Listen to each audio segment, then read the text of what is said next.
TMI. Confessionals of the Nerd Kind. And now, your hosts, Jeff Nerfherder Chandler and Jim Kaiju Baker. Oh, that's all right. Neighbors complain about me enough, so one more thing, add it to the list. And just like Odysseus had to keep adding locations to his list as he was making his Odyssey, I promise everyone this episode will not be 3 hours long. So, I will tell you, worst road trip ever. This is like, at what point, not a single one of his men said, "Are we there yet?" No, and because he needed his wife to yell at him for not asking for directions at the last island, or true. Just going on the shortest route to begin with. The hubris of man. So yes, we are talking the Odyssey, which is on everyone's lips right now. This is the biggest movie in the universe. It is. And apparently there's only 28 places or so in the U.S. that you could see it as it was intended. So yeah, which is insane. We're going to get into the technical aspects of this thing. But I mean, it is plain. I have a theater down the street that is showing a 70 millimeter. So it's old school film. I can go to my Regal. Wait. So are you one of the IMAX that have the 70 millimeter capabilities in your area? Jacob Burns, which is a film center down in Pleasantville, which I think the last time I saw a movie there was Jojo and the Rabbit. So it's been a very long time. Wait a second. You mean Jojo Rabbit from... Oh, Jojo Rabbit. Well, I mean, are you talking about a kid's movie that I'm unaware of, or? Yeah, the one with Hitler as the little bunny goes around, kills other bunnies. So yeah, Jojo Rabbit. Sorry, that's how long I forgot the name of the movie. Oh well. So they are showing a 70 millimeter print, but no, I actually have 3 IMAXs around here. There's one in White Plains. There's one at the Palisades. And then the other one is in Danbury, which is where I actually saw this movie yesterday, not even 24 hours out. But I was very cognizant of looking at the list of where you can see it in IMAX in 70 millimeter, and none of those 3 are. None of those 3? Yeah. So even though you think you're going to an IMAX theater, I don't know, do they just license that name out? It's like when you watch a Blu-ray there's one better that you could actually watch this on. Yeah. Oof. It never ends. Yeah. And so we talk about it all the time. Sometimes you see the streaming, and the streaming's cleaner than the DVD you get from your library or the Blu-ray. But this is a sight to behold. This is an event film. I don't want to say it's up there with Oppenheimer, because Oppenheimer was riding off that whole Barbenheim marketing scheme, and people are like, well, if I'm going to go see Barbie, I'm going to go see this. I don't think most people would have walked in to go see Oppenheimer. Kids saw Oppenheimer. I think like probably teenage girls went to go see Oppenheimer just to get on that zeitgeist train. Yeah, I got the T-shirt. Oh, imagine what a terrible viewing experience that would have been. But that was his last movie, and Nolan's been all over the place promoting this new Odyssey. And he's been getting more straightforward, less obtuse, I think might be a good word, because I did not like Tenet. Yeah, it made almost zero sense. Oh, you mean in his storytelling? In his storytelling. Oh, yes. Interesting. Yeah, you and I saw that was another movie we saw in IMAX. Yeah, during the COVID. Inception, not a big fan of. I think Inception is like one of those movies you watch it the first time through, and you're like, oh, like you get to the end and your mind is blown. But if you go back and rewatch it, it kind of okay. My mind was just tired at the end of it. Are you implying that he makes you work too hard for these movies? And makes me sit too long for these movies. Well, that is, going into this movie. I said, everyone plan out your pee breaks now. And this is like Waterworld, because there's a lot of boat on the water. I've been hearing a lot of chatter out there. Oh, the 3 hours just goes by like nothing. Yeah. That's not entirely true. Well, I'm still looking at my clock at about 90 minutes in. Like, how much do we have here? Yeah. My group, which is my son, his friend, and his dad, my buddy who comes to the movies with me all the time. There's 4 of us. And we all got up going, wow, that didn't feel like 3 hours at all. So interesting. Yeah, it felt like every bit of 3 hours to me. I just want to get on with my day. That's all I want to do. That's a problem when when we have to find a time. That's why I got, before we hit record, this IMAX almost didn't happen because, again, I got my son and his friend involved.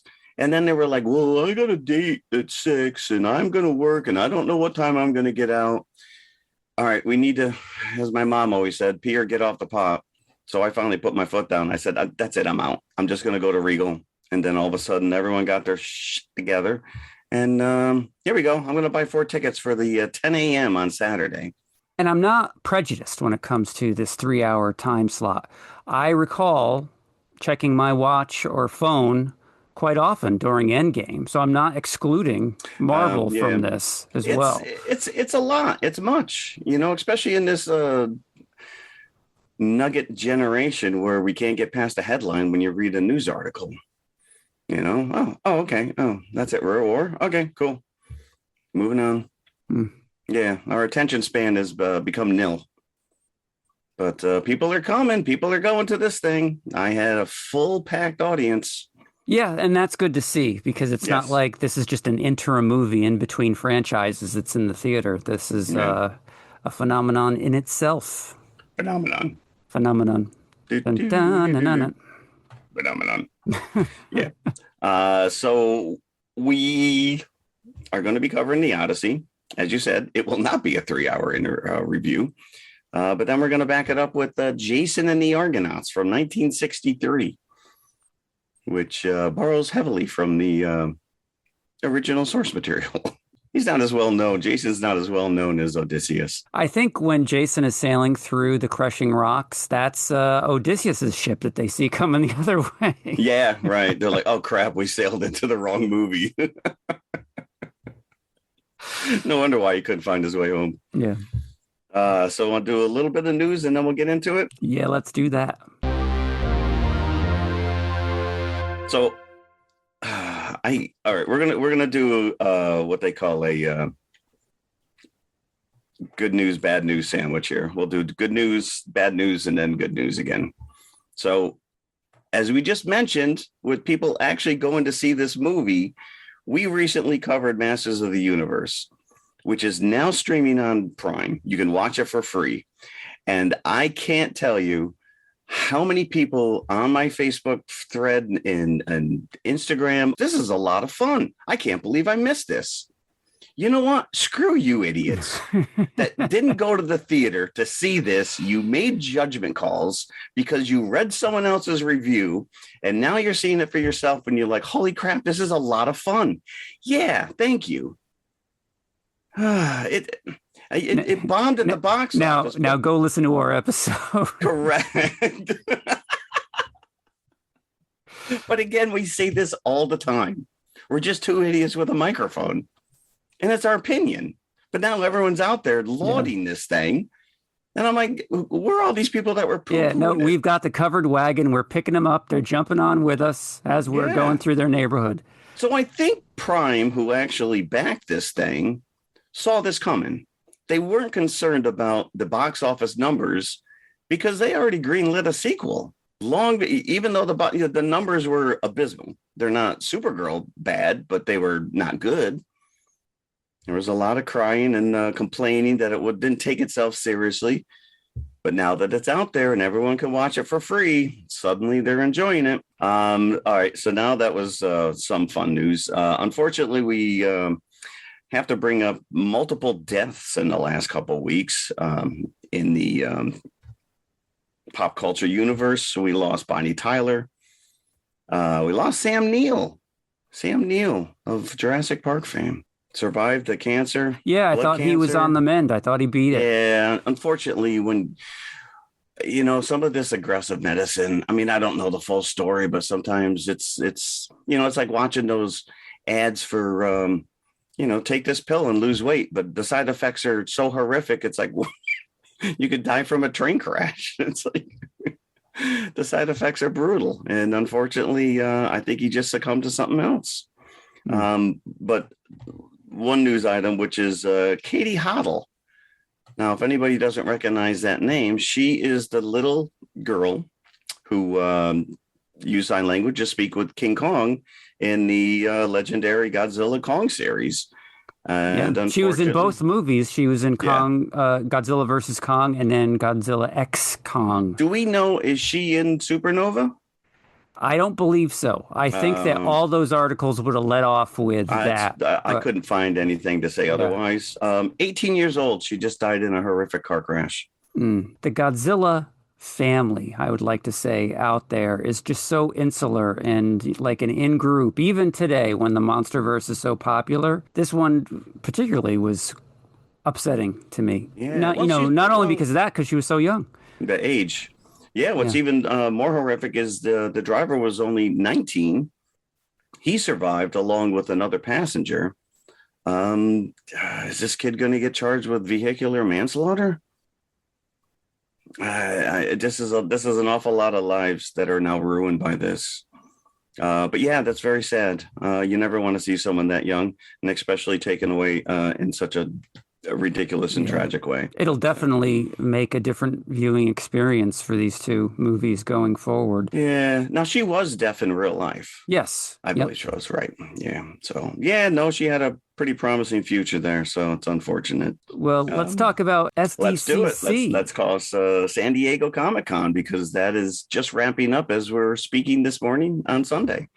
Yeah, lots of Marvel announcements made. Now, please, let's not discuss any Doomsday announcements, because I just glossed right over that stuff. No, I don't want to know. So Marvel was a no-show last year. They did not show up at San Diego Comic-Con because they normally commandeer Hall H, and this is where they drop all their news, all the big events coming up. And we all knew 2 years ago when they announced that Robert Downey Jr. would be playing Dr. Doom in this Doomsday, and they decided not to even show up last year. But this year, they made a couple big announcements. The only thing I will say about Doomsday is they introduced a full Dr. Doom suit. So I'm seeing a lot of comparisons to the other cinematic versions of his outfit. It looks pretty solid. Looks pretty good. Obviously, we have to wait until December to find out how it all plays out. Yeah, but, that's not long at all, seeing how long we've been waiting, already. Next week is August. Yeah. It's crazy. We're halfway through this year already. It's wild. So, but yeah, the big news was Ghost Rider. Now, this isn't exactly a surprise, because I think that Ryan Gosling had expressed interest earlier in Ghost Rider. So in my head, even before this announcement, I was always kind of like, I had those two married already. So really? Okay. Yeah. I must have missed that news altogether. But I mean, he's coming off Project Hail Mary. He's got this Star Wars Starfighter movie coming out next year. So this guy's now stepping into like two of the biggest franchises. The interesting thing is that his wife or his girlfriend, Ava Mendes, was in the Nicolas Cage Ghost Rider movies. Yeah. So is she coming back? I don't know. It's probably going to be a complete reboot, because they were leaning into a third for Nicolas Cage, and then it just kind of fell apart, or he walked away from it. Well, that's probably for the best. Can we just get a Marvel cinematic variant universe where all the characters are played by Nicolas Cage? Like being John Malkovich kind of a universe? Yes, yeah. It's just everyone is just Nicolas Cage. But the other big news is somebody that we've seen recently has been pegged to be T'Challa's son in the next Black Panther movie. Okay. Enlighten me, because I did not recognize his name, nor do I know where he's from. David Johnson. Okay. He is the android from Alien Romulus. Oh, okay.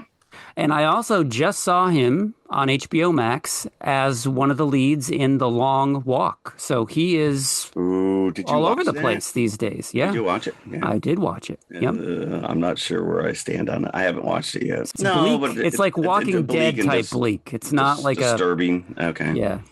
All right. So he has been cast as T'Challa's son. So he will take over the mantle of the Black Panther. So this was revealed that he had a son at the end of the last movie. Yes, we did see that. But he's just a little kid. So there's going to have to be a time jump. Yeah. So how is that going to be in line with the rest of the MCU? You're already overthinking it. I'm not. This is going to be, these are important questions. You might get I don't know, maybe Black This Panther isn't 3 just like, takes well, place why in did the they play future. this 1980 song in a 1986 movie? That is This is important. How are they going to bring him in with everybody else? I don't know. I don't know, because he was pretty young. This guy not so young. Shadows of Wakanda, I believe, is the working title. And we are getting Ryan Coogler back as director, which is good. And yeah, I of think course. they've confirmed Shuri and Killmonger will both be back as characters. Now, Shuri did take over the role there for a minute, so I wonder if she will be his mentor. Perhaps, yeah. Same actress is back, so yeah, it's not like there's any bad blood that they needed to recast it. No. Speaking of bad blood, though, I have read that the main antagonist will be played by Will Smith. Does he just go around slapping superheroes? It never gets old. I'm sorry. This guy's never going to live that down. So we're talking December of 2028. Same thing with Ghost Rider. It won't be next year. It'll be in 2028 sometime. The one thing with Ghost Rider, it is being directed by Sean Levy, who also directed pretty much all the Deadpools. Oh, okay. I didn't know that. I didn't know he was directing. Night in the Museum, all those. Yeah. So is this going to be tongue in cheek? I don't think so, because Kevin Feige also came out and basically said, once you get through Doomsday, which drops this year, and then next year we're going to get Secret Wars, will be the end of this whole multiverse saga. And we will be now launching into the mutant saga. So obviously, Disney bought out 20th Century Fox. They now own the rights to all the X-Men. So they're getting these characters all lined up. They'll all be recast.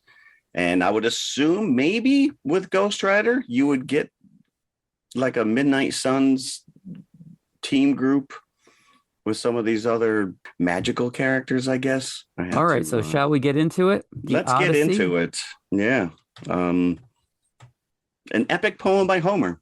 I don't know. I think most people understand that this story is basically 3,000 years old, which makes me laugh, because when you watch the trailers for these, a lot of complaints were coming that the trailers didn't really divulge much. I'm like, they're worried about it's like 3,000-year-old spoilers. So I don't know. Were you forced to read this when you were in high school? I read the Iliad in high school, which is the boring Odyssey. one. Yeah. So the Iliad and the Odyssey, both written by Homer. I don't want to get into a history lesson, but the Iliad came first, and it tells the story of what we see in the flashbacks in this one, the taking of the Trojan War, basically, the Greeks and the Romans.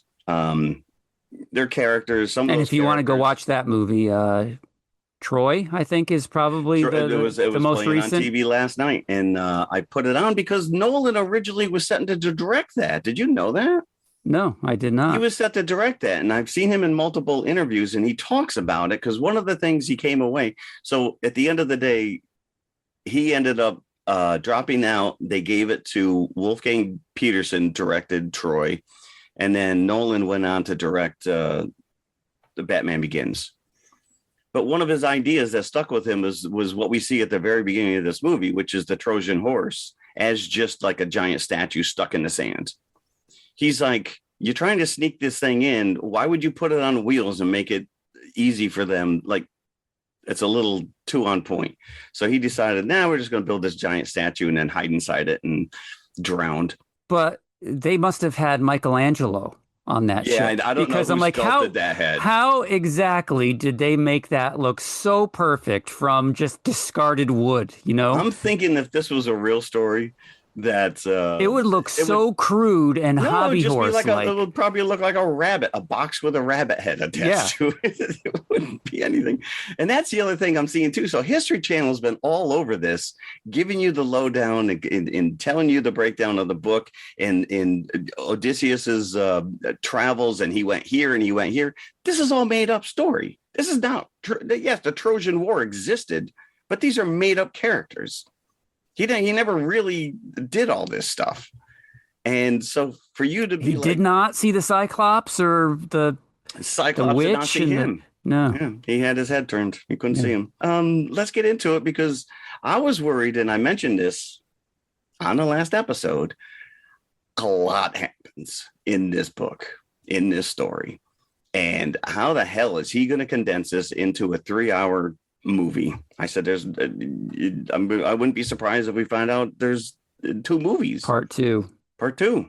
But that's not the case. And I think he did a fantastic job of streamlining a lot of the repetitive. We've gone off course and now we crash on this island. We encounter this thing. Now we get back on the boat. Another couple guys die. We find another island, and then this person screws us over. So now we get back. So there's a lot of repetitiveness. And I think the way that Nolan went about this is freaking genius. Yeah, well, there's lots of, expository flashback. Yes. Yeah. There's a lot of flashback. And I think that's how he got away, because it's a 20-year time. Well, at least 10-year. And you're getting the greatest hits of the Trojan War with the horse and everything else. Yeah. You're going back to look at Odysseus's family life. So you get a sense We get a lot of that up front, which is interesting, because that's not the interesting part. As a kid, you want to see the monsters. Yeah, but you want to know also what he's missing and what he's trying to get back to. So that's important that's early on. Yes, correct. I agree of course, the device here about the bow that comes back. He's the only one that could string his. Spoilers, by the way. The most difficult bow. Yeah, it's thousands of years old. Yeah, regardless of what I say about its length, I think that he did the right thing, did Nolan, in making this episodic. Like, as you say, and that's what the story is. It's almost like watching different episodes of a TV show. Now, this week, they're going to see the Cyclops. Like Gilligan's Island, right. Every week, someone else crashes on the island. And or they're going to a different island every week, which is what happens here. That has happened. But it's just... I want to say, for a movie that I have just jammed in my head, I have very few notes, because I don't even know where to begin. I'm going to tip my hat right now. It's no notes. 10/10. I love this. I thought this was phenomenal. Out of the box, like, I'm not going to give it a perfect score. Like, right. This is, I'm going to have to sit with it for a while, but no, I agree. It's going to be pretty close. Now, I did have issues going into it, as I've discussed before, of some modern language sneaking in to the dialogue here.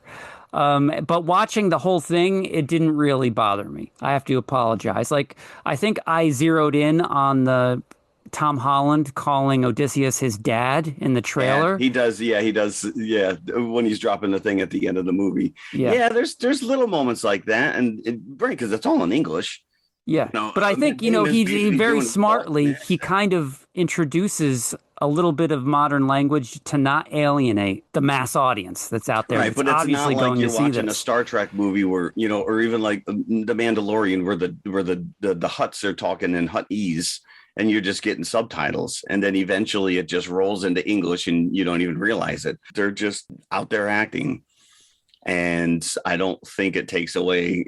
So again, you're talking about a story that is so ancient and so old, and probably told orally over and over again, and expanded upon and edited for thousands of years before it was actually written down. So we only know this because this is Homer's version. So to me, this is Nolan's version. There's other versions of these movies out there, and I do have some nitpick stuff. One of the things I found very interesting is that he really downplays the gods as far as physical beings that, we're going to talk about this in Jason and the Argonauts, that they're just these creatures on high sitting up on Mount Olympus, literally with like a chessboard, moving these characters around. Yeah. And apparently that's all they do, because in every movie you see them, that's what they're doing. And it's boring. When we get to Jason and the Argonauts, the first half hour is like watching paint dry. Wisely, he brings forth this idea, and I don't remember this in the text, but it must be in there, Zeus's law, which really is the overarching theme of this movie, which is just treat people like they could potentially be a god in disguise, ready to judge you. Treat everybody with respect. Don't leave, the infirmed or the hungry at the door. Welcome them. And multiple times you see this throughout. This is like the ultimate anti-war movie. This is Odysseus dealing with PTSD. And I think it's a very interesting choice. And we see Zendaya as Athena throughout this movie in his head, almost like a Pinocchio, almost like she's like Jiminy Cricket, his conscience. We also see her killed in Troy. So she's representing Athena in his head, but correct. She is somebody that he killed. You see at the very end of the movie when and I'm going to, laugh at me. I teared up twice during this movie. And the first time was when Odysseus finally makes it back and he's having that conversation with Penelope. And he starts to unravel the horrors that he saw unfold in Troy, in the carnage that they created. And he's guilty for this. And he sees this little girl being held against her will, and they chop her head off. But it's Zendaya. And so he's now put this little girl's face as the face of the god, keeping him to be tried and true. I have to work toward rectifying this horror that I unleashed. It was my decision. I'm the one who created the damn horse. Yeah, speaking of the horse, I wouldn't be able to get over the fact if I was one of the guys in the water and the guy next to me all of a sudden burned. Right. Yeah, there's that inside of that horse had to have been rancid. Probably as they're ransacking Troy, some soldiers like to the other, who gets to keep that horse? I don't know, but you got to hose that thing out before you do anything with it. And they just dragged it out of the sand and all the way back up into the castle. And how could they open that door Nobody so silently without like all that sewage pouring out? Yeah, because there was cracks in it. So let's one of the first characters we're actually introduced to when you go to that Troy scene is Elliot Page as Sinan. And now this is a character that doesn't exist in either of the Iliad or the Odyssey texts. This character actually comes from another Greek tale, but they are meant to kind of encapsulate multiple characters, like all their traits wrapped in this one character. And you're going to tell me that he didn't know they were hiding inside the horse? Like, you find out that Odysseus lied to him so that when the Roman soldiers showed up, they were like, "Oh, it's a gift from Athena." I'm not lying. That's what I was told. So, and they were in the horse for like weeks, right? Yeah, a long time. So that means that the other soldiers, were they all hiding behind the dune as they went to, they're coming, they're going to take the horse. There is some question about right where the rest of this group was, because Agamemnon, because they opened the door for them, there's like 1,000 guys. 1,000 guys. This is one of the most amazing things, is that pretty much everything you're watching is in camera. Very few tricks where he adds CG. It's you need 1,000 guys on the beach. Let's hire 1,000 guys. You want a Cyclops that eats people? Let's put a guy in a costume and make edible people that he can literally rip into, and it bleeds all over his hands. Mm-hmm. Like when we get into the giant Lagasterians, the big armored people, like he went like Hobbit, Lord of the Rings. He just hired small little people to make them look like the Greeks, dressed them up, hired 7-foot tall actors with an oversized armor suit, and then it's all just forced perspective. That's all in camera. And yet these things are monstrous, and they're just destroying his guys.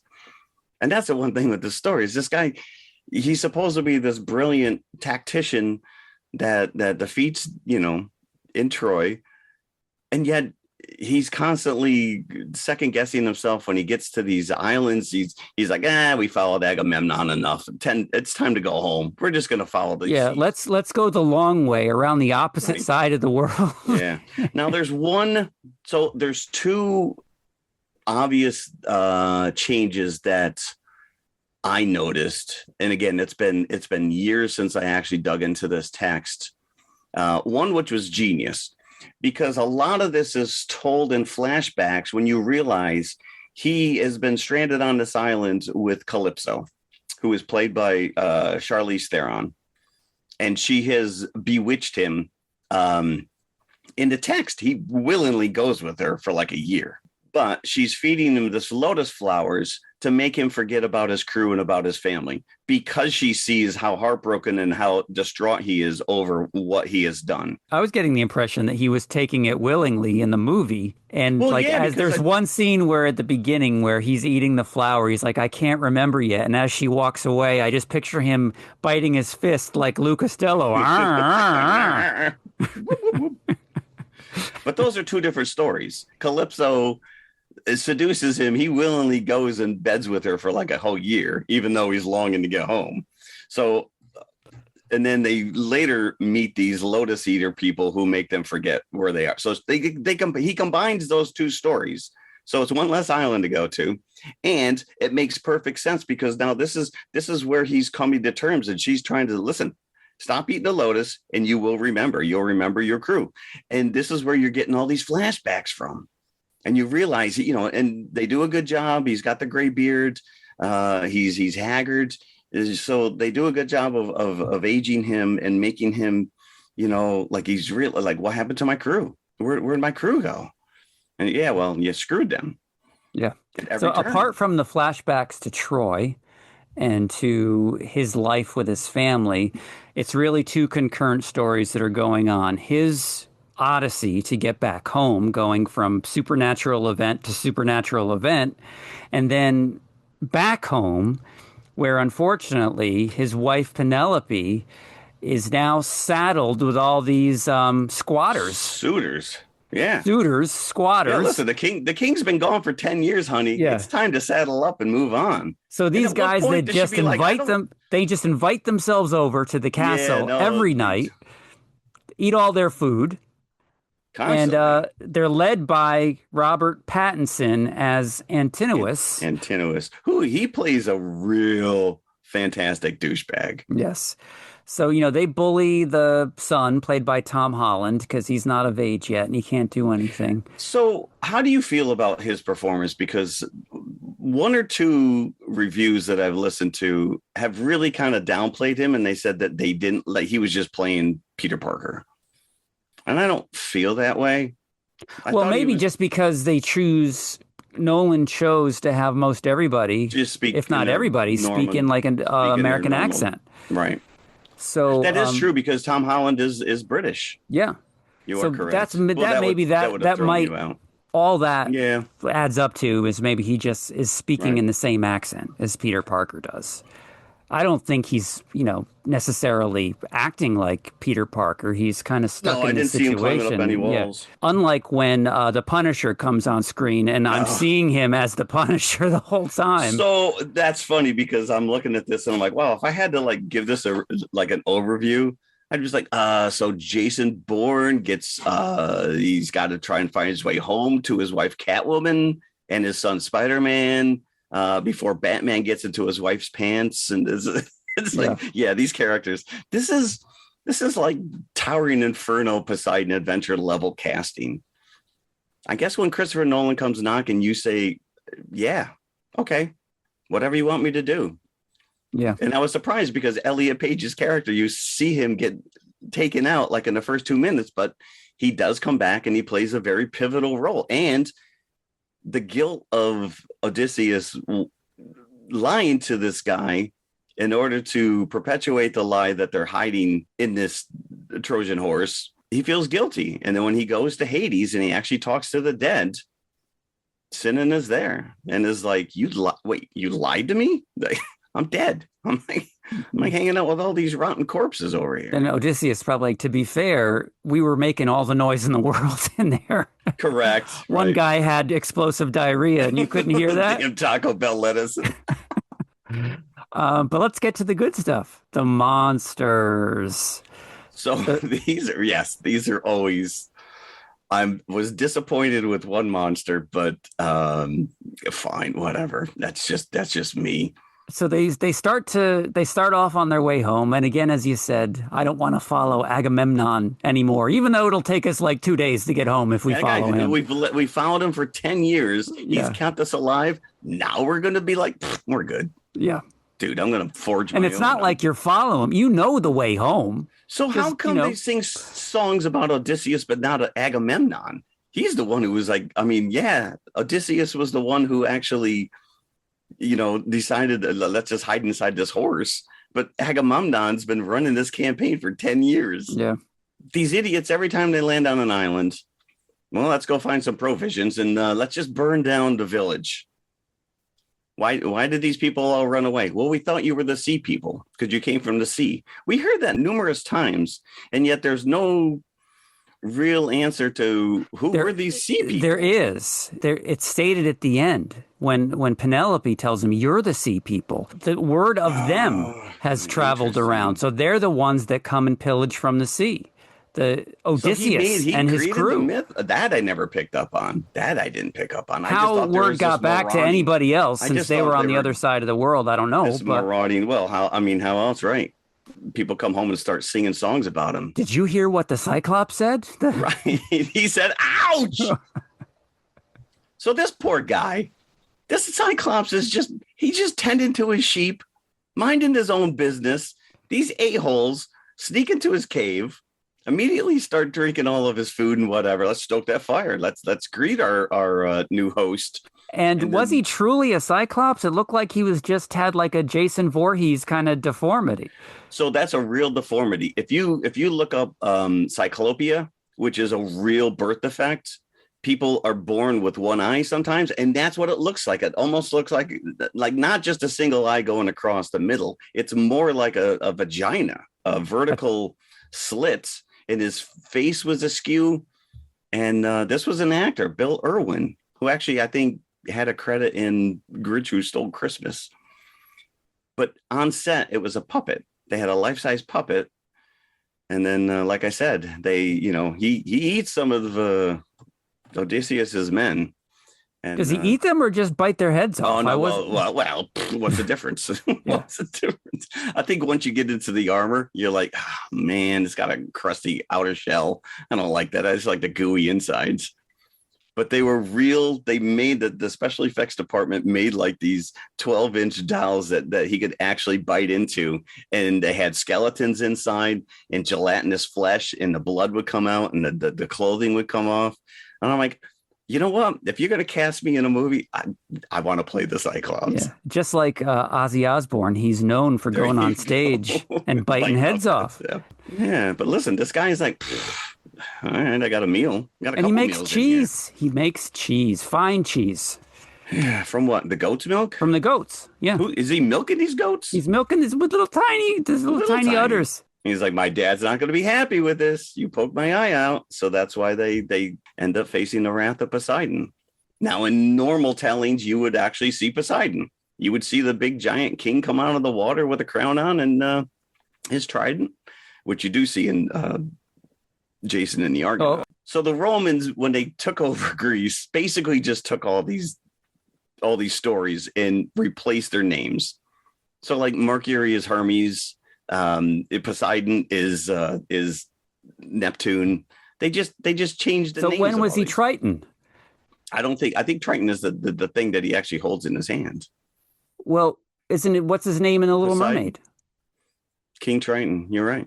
Yeah. But I don't think that I don't know. You're going to tell me that the Little Mermaid's more historically accurate. I saw Ariel in the background in Jason and the Argonauts. Let me tell you, Daddy, can I have the car? No, dear. They have cars down there. It's like, like a little buggy, like the Roger Moore drove in The Spy Who Loved Me. There you go. But this guy is like the OG original action hero. Every story that's ever come after this leans from this. Even at the end when he's rosin up his bow, he's friggin' Robin Hood. All these stories come from this. But the Cyclops likes to eat the men two at a time. Yeah, he eats two of us at a time. And then him. So when he's eating us, everybody else run out the door. So that's their plan. They were smart because they're like, wait a minute, if we kill him, who's going to open the door? We can't open the door. He can't see them, right? So yeah, I don't know what obviously he's got no depth of perception with one eye, and as soon as he eats them, he just goes to sleep. I'm like, yeah. Tending your sheep, is that exhausting? So I don't know, but he chases them out of the cave once they all finally do get out, because then first half of them get out, the others are stuck in there, and then Odysseus gets all of them out. But he chases them out of the cave. He's throwing boulders at them. Throwing boulders. That's right. You come back here. And they do say that he is the son of Poseidon in the movie itself. Yeah, because he starts grumbling something. Yeah. And one of the characters says, "Yeah, he said Poseidon. That was Polyphemus, the son of Poseidon." I'm like, "Well, I didn't have closed captions, so I didn't catch that. Thanks for telling me that." And then that's why they end up with all these rough seas, which bashes them about. And so we have maybe 5-6 ships in his fleet, and eventually it just gets down to one ship. And clearly, they're not happy with him. After a while, they're like, "You know what? Why don't you stay with the boat? We'll go find some food. Yeah, whatever you do, don't eat those cows." You mean this cow? This yummy hamburger cow? Yeah, apparently, they decided to go through the Twilight Zone on their way home because they just it gets stranger and stranger. They make their way from the Cyclops to the land of the giants. Yeah, these are fantastic. As I was mentioning before, these they come across a guy in the woods in armor. And they're like, "Hello, we're friendly." it's one of their kids. The kid starts screaming at them. "We mean you no harm," and it's a baby, like a giant baby, as tall as they are. Yeah. Oh, it's creepy as hell. And then the baby just starts screaming, and all comes these giants, man, and they are just hammering this group. But the other thing is that the trees are acting against them on this island. Yeah, they're moving. Yeah, there's a lot of wild stuff going on. Yeah. At one point, you're right. They actually kind of move in and create like a corral. I love how it's pretty much plays itself out. They go to an island. 2 hours later, they're all running down the beach to get off the island with things chasing them. And again, just like the Cyclops throwing boulders, these giants chase them right into the water and mess up their boats. And the other boat just barely gets away. So you think that they would tread lightly from this point on, but no, they don't. Yeah, because eventually they just keep running out of food. So they're like, "Dude, we gotta find land again." And every time they turn around, here we go. Here's another island. So clearly they've never charted where they are, which is the Mediterranean, by the way. It's a self-contained water source. So this next episode is the witch played by Samantha Morton. Oh, this is Circe. So they are approaching her cabin, and on the way they see a lion, they see a panther, they see a tiger. Yeah. And you find out a little bit later, it's not unlike the plot of I thought maybe I was going to go Island of Dr. Moreau. Yeah, that's true, too. She could have stopped this metamorphosis halfway through and then just start charging admission. Well, she had stew, so she probably was feeding them other men, right? Yeah. That she turned into animals. And they were eating like animals. They were eating like they had not eaten. And they couldn't stop. Well, they couldn't stop because I think it was enchanted, right? It was that good. Yeah. Yeah. She should bottle that up and sell it. She had issues, plunderers, which is, what everybody should have issues with plunderers. But there's a reason I built a little cabin on this little island all by myself with animals. Yep. Leave me alone. No. Oh, strangers, you want to? Fine. You want to come in and eat? Take your armor off. And you should have known it because the one guy looked at there's just a field full of armor. He's like, huh. Those guys left here in a hurry, left all their armor behind. And this is where they left. Must be really good. Yeah. And Odysseus is hunting down that deer. He says, "You know what?" He says, "You go find food." He goes, "I'll make sure that there's something when you get back." So he's hunting this deer, shoots it, and immediately realizes that it's a human. So I guess once you die, you turn back into your native form. But this is so horrific. Like because they start to eat the stew, then they're frozen eating it. They can't stop. Yeah. And she's just forming their faces into pigs. And this is all practical. This is unbelievable. She is pulling out their ears, turning them into pig ears. She is grabbing the jaws in the snout, and she is stretching them into little piglets. So what does that say about them? Because she says that... She says men are pigs. The men turn themselves into what they are. They're But what about transforming. who is the lion? I That don't must have know. been somebody The pretty king, good, maybe. right? That was James Earl Jones, by Yeah. the way. It was Mufasa. And who was the tiger? Like, why can't I be a don't know. cool animal? No, you're just And then pigs. and then Odysseus realizes, because he finally shows up, and she's like, "Hey, come in and have something to eat." Yeah, I'm looking for my men. Oh, yeah, they moved on. Why don't you kill one of those pigs right there? So if he killed the pig, wouldn't it have turned back into a human? It would have, but it would have been dead. I know, but at that point, you're like, I don't need the bacon. I'm good, thank you. Yeah. But he realizes that the bird is The bird was her sister. Her sister maybe borrowed one of her outfits for too long, and she got mad. You wore that to the ball. I was going to wear that to the ball. I'm going to turn you into a bird. And he's like, why'd you do that? It's just, we get along better this way. Yeah. Well, there's plenty of people in my family I know I could turn into a bird and be like, I can tolerate you now. But once the men turn back, she says they've turned back into their disguises. The humanity is just a disguise. They're actually just pigs. But again, this lady's just living her life. All these people are just trancing upon, just like the Cyclops. I'm just out here tending my sheep. I'm just hanging out with my animals that were interlopers that showed up, and I turned into a petting zoo. And these guys said, we're going to have to kill this lady. Say, leave her be. But the witch tells him he's got to go to the shores of Hades. This is a lot of exposition right here. She'd be like, all right, here's what you got to do. Could you write it down? Because that's a lot to remember. All right. Now, when you get to this rock that looks like a bear, right? And he's probably like, are we going to have to run off that island again? And she's correct. like, yeah, at the end of it, you will. Island? You want me to go to the island of the dead? Yeah. Great. No where all your dead men are, and none of them are too happy with you. Yeah, no, they're all going to judge you, my friend. Yeah, including that blind guy who didn't even know who you were. So, but meanwhile, we've got the side story, which is Tom Holland's Telemachus. Until you actually hear them say some of these names, like you kind of read it phonetically, and you're like Telemachus, like a prescription drug, right? Yeah, it's a Telemachus. And then you go to the doctor when they ask you, what are your prescriptions? And you try to say them, and they just laugh at you. Acetaminophen. Some Greek word. But that's where he goes with Mentor, which is actually, that's the guy's name. That's where we get the word from, Mentor. The guy who's trained him. And we haven't even talked about John Leguizamo. He's one of the best characters in this damn movie. Talk about the exposition giver. He's the swine herder in this movie, but he's also the exposition giver. And he's blind. There's a lot to give, though. So I think that he's done a great job of splitting this information up and giving it to multiple characters. But there's one point where he's telling Tom Holland like where his father is going. I'm like, I'm pretty sure that Tom Holland knows this already. He's just telling me here in the audience. Tom Holland doesn't need to hear this from him. Telemachus seemed very like he didn't know a lot was going on. Now his dad left 10 years ago. This kid, it's like he doesn't remember him. It's almost 20 years now. Yeah. So this kid doesn't even remember. The other thing, which is true to the text, is that he left his puppy behind. This dog's 20 years old. Most dogs don't live to be 20.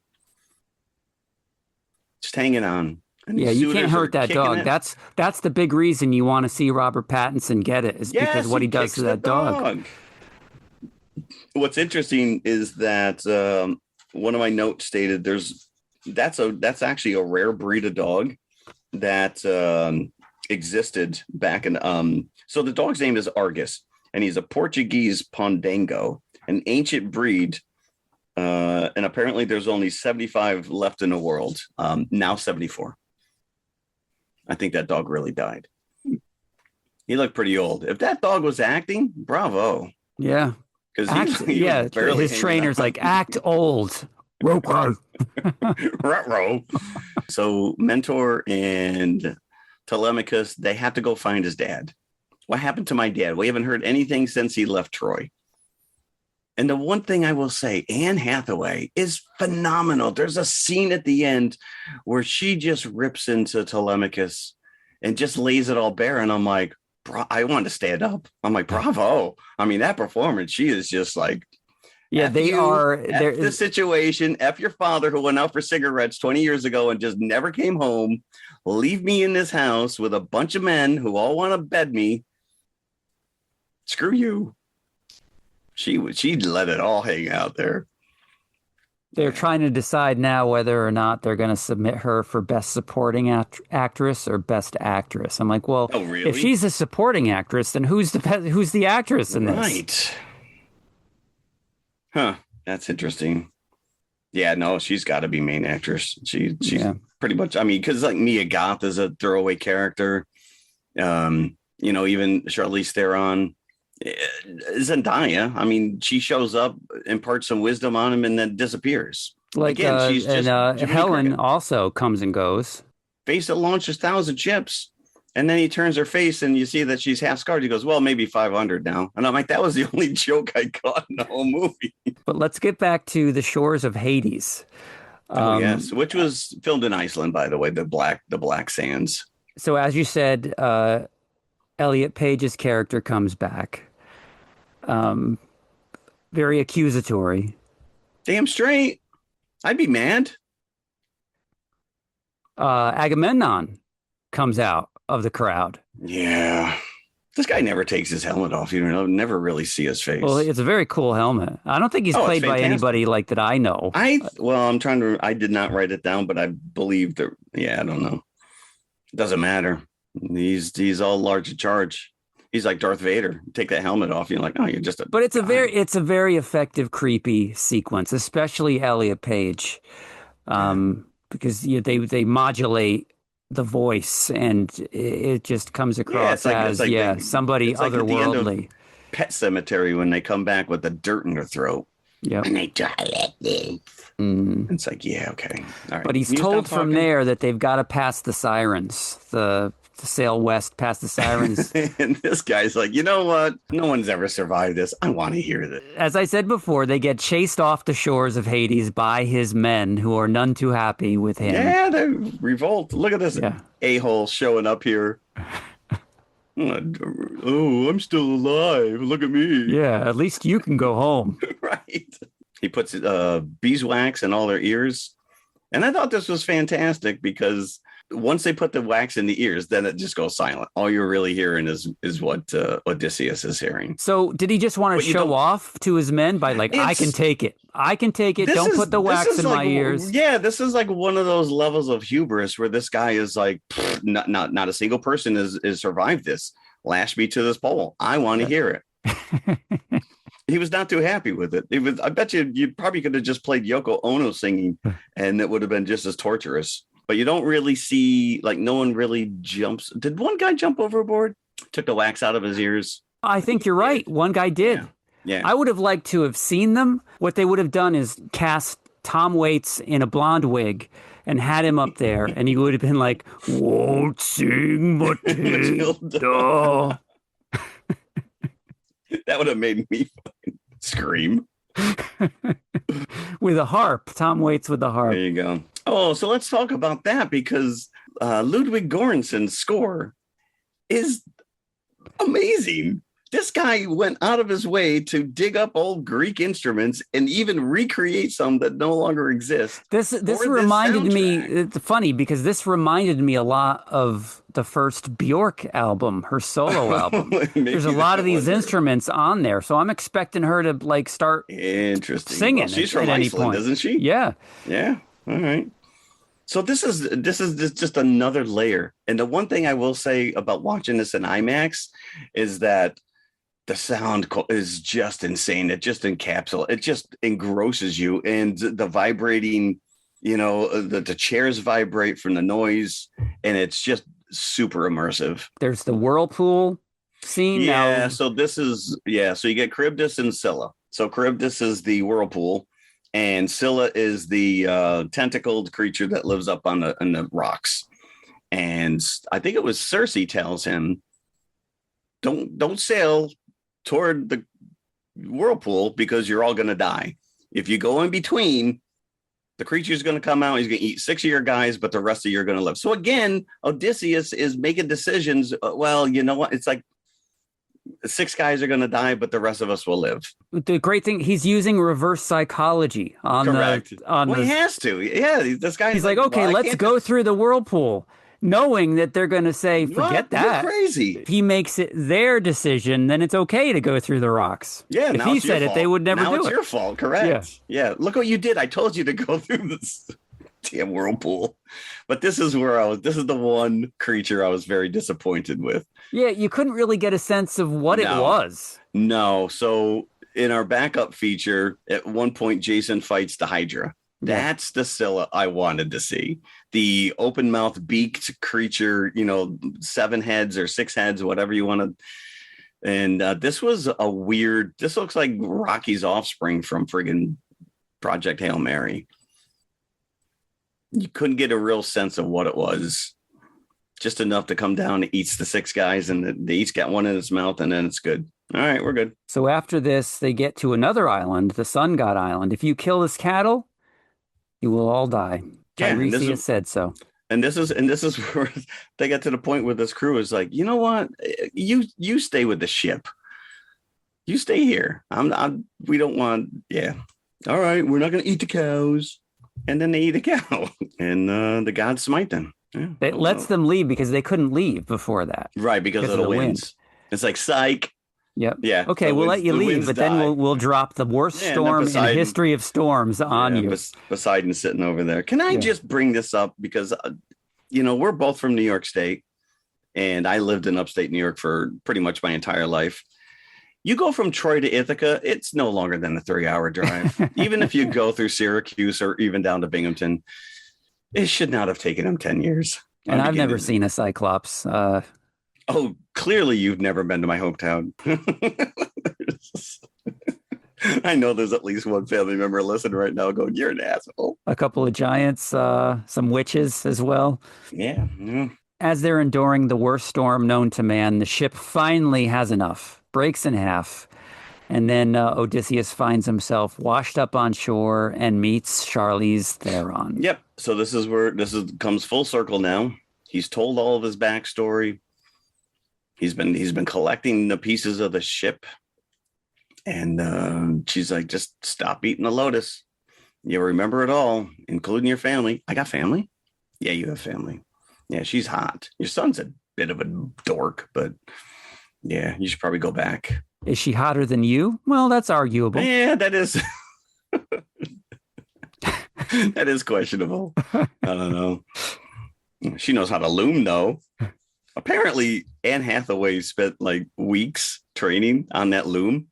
I'm like, she could have just faked it because you can't tell what she's doing. Well, perhaps they're doing that for the seamstresses in the audience. Ooh, she's doing all the moves. Right? Look at that. Historically accurate. Yeah. She's like, I knew this day would come. You've been with me 7 years here on this island. 7 years? Are you kidding me?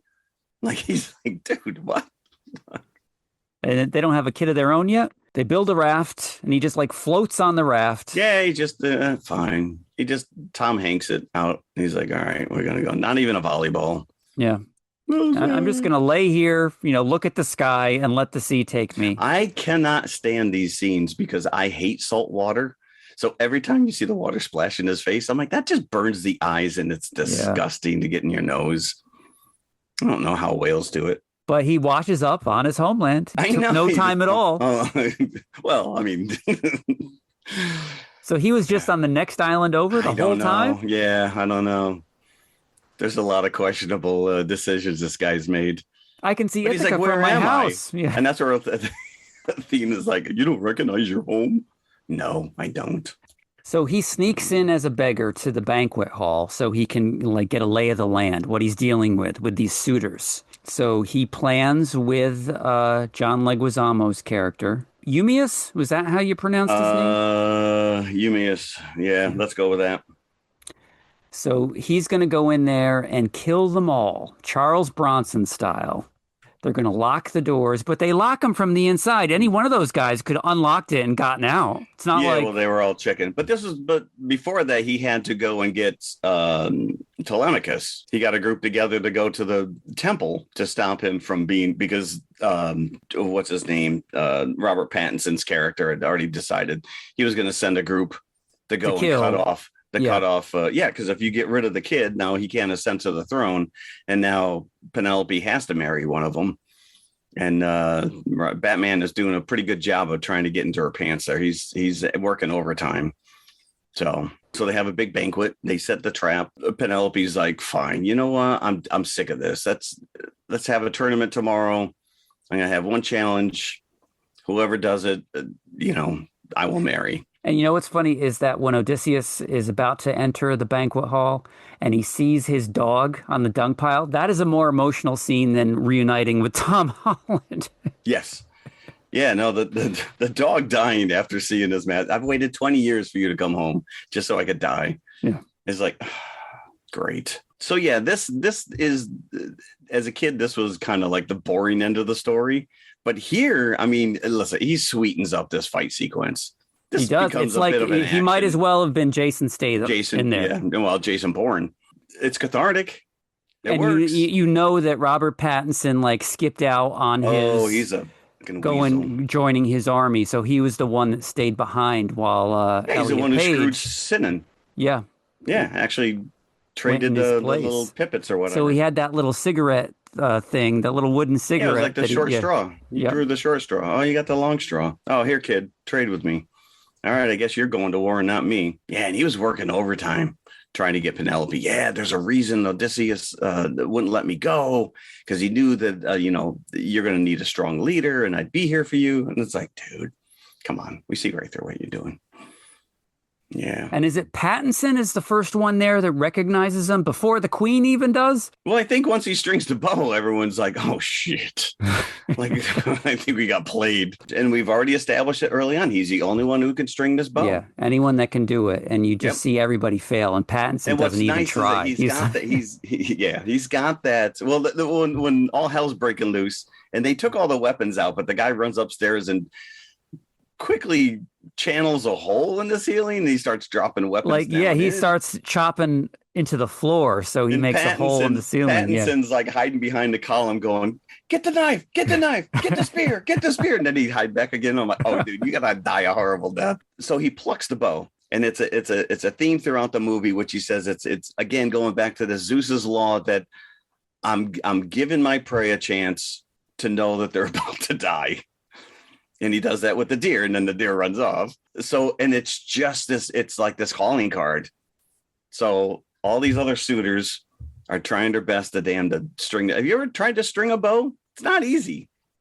Yeah, this thing does not sound, this thing. And of course, the one guy is like, this thing hasn't been fired in years. Let's warm it up and put some oil on it. Let's give us a chance. It's the smartest thing you said, bro. But so as the fight with Odysseus and all the suitors is happening, as you said, up above on the floor above, our Peter Parker, Tom Holland, is fighting the one guy trying to get the weapons down through and he gets stabbed at one point. Yeah. It's better that he's up there because he would have been taken out immediately. He would have been taken downstairs. Yeah, you need a one-on-one. Yeah, it's the only way he's going to survive. But the only weapons that are still down there until the guy starts throwing them through the hole in the ceiling are the axes tied together because that's what you're supposed to shoot the arrow through. Right. So everybody's trying to untie those axes and are getting killed in the attempt by Odysseus. A couple of guys are successful, but it doesn't matter. Odysseus, he's got arrows sticking from him by the end of this, and you think he's going to die, but I was curious. At one point, I'm like, is he really? Because I couldn't remember how this all played out at the end. And I'm like, if this guy pulls off like the dog, he fights all this time to get home just to die in her arms, I'd be very upset. But no, he lives. And he makes Pattinson eat that wooden cigarette, the straw. Yeah. Take back your shame. And then at that point, whoever's still left realizes there's no way we're going to beat this guy. I am kneeling to him. You behead all those guys too. You were uninvited in my banquet hall. Doesn't matter. Yeah. You go back to that trial where he has to shoot the arrows through the axes that are tied together. There's a studio logo that shows up. TSG, I think it is. Literally, that's the logo where the guy strings the bow and then he shoots the arrow through the 6 loops. Yeah. He himself, we said this before, does that earlier in the movie in Yeah, Happier you said that Times. right. And we see that it's hanging on the wall. At one point, she Yeah. takes it down. I would love to have heard somebody just go, "Aye," and sorry. Well, he was getting he was getting hammered there for a bit, but He was, yeah. Jason Bourne. He's the worse for wear at the end, but he's alive. So he lets his son govern. The son becomes king, and he goes off into the sunset in a ship with his wife this time. Yeah. It would have been nice if he had a new puppy. So they're going to fight the Cyclops together now? Is that what they... Yeah, the first island they come to, it's Calypso. And she's like, "You came back. How do you know this woman?" Yikes. Wrong island. Actually, they crash on Gilligan's Island, show up on Lost. And that's it. Off into the sunset.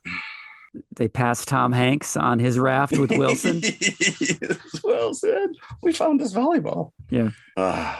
I feel bad that you really felt the time, because I'm telling you, this was like, I knew where it was going. I didn't know how much he was going to cut out of it. But boy, when the credits roll, I'm like, that did not feel like 3 hours. And we sat through a ton of trailers. Yes, and because that didn't help either. But again, I didn't think it was you. Even though I'm feeling the time, I'm also feeling that this is a remarkable achievement in cinema. If just I had the opportunity to watch it over a couple of nights, then I would have appreciated it more. Yeah. But I really liked it all the same. I'm not going to give it 5 out of 5 buckets of popcorn.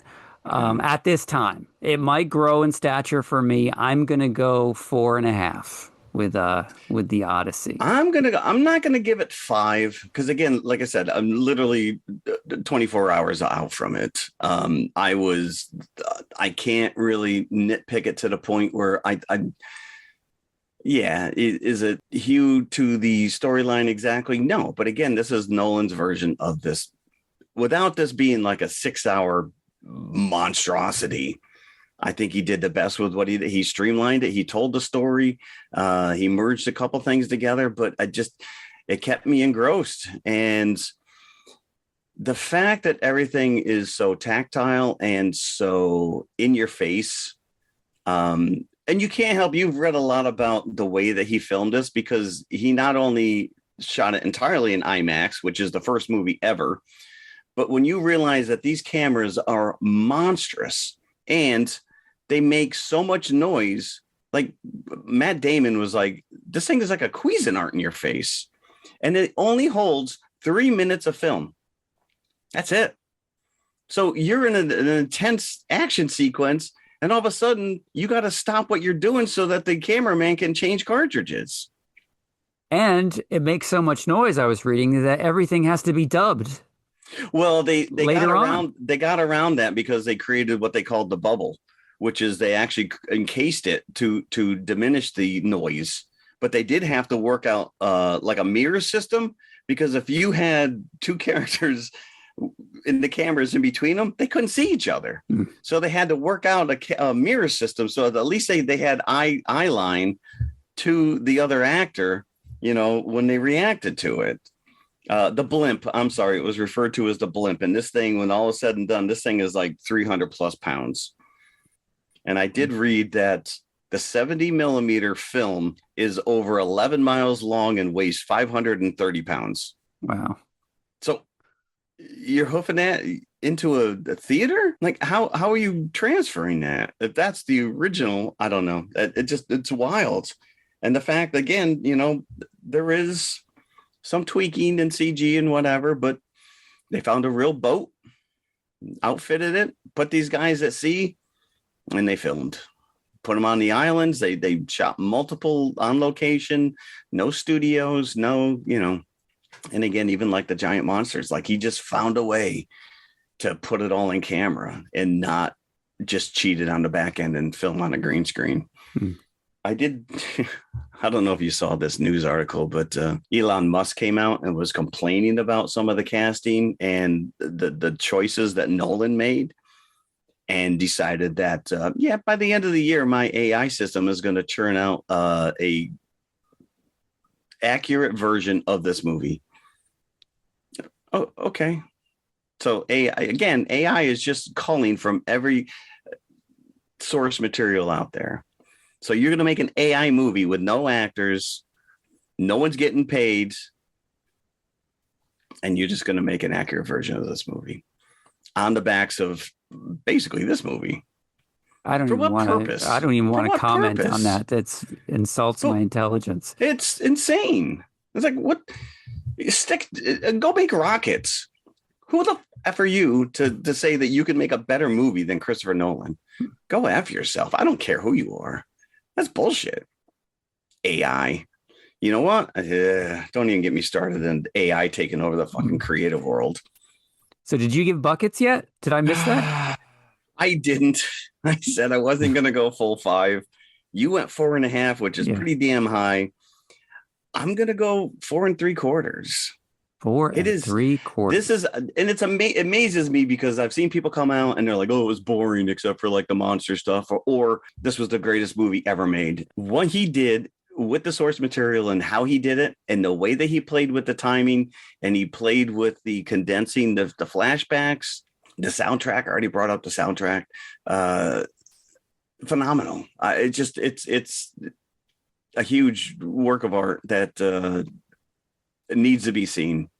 And it is being seen. It is being seen. The box office has already exceeded its sizable budget of $250 million. I think worldwide it's sitting at like $390 million. That 250. I mean, yeah, that's a huge budget. But again, it's all there. It's all on. And not only did he come under budget, he shot under schedule.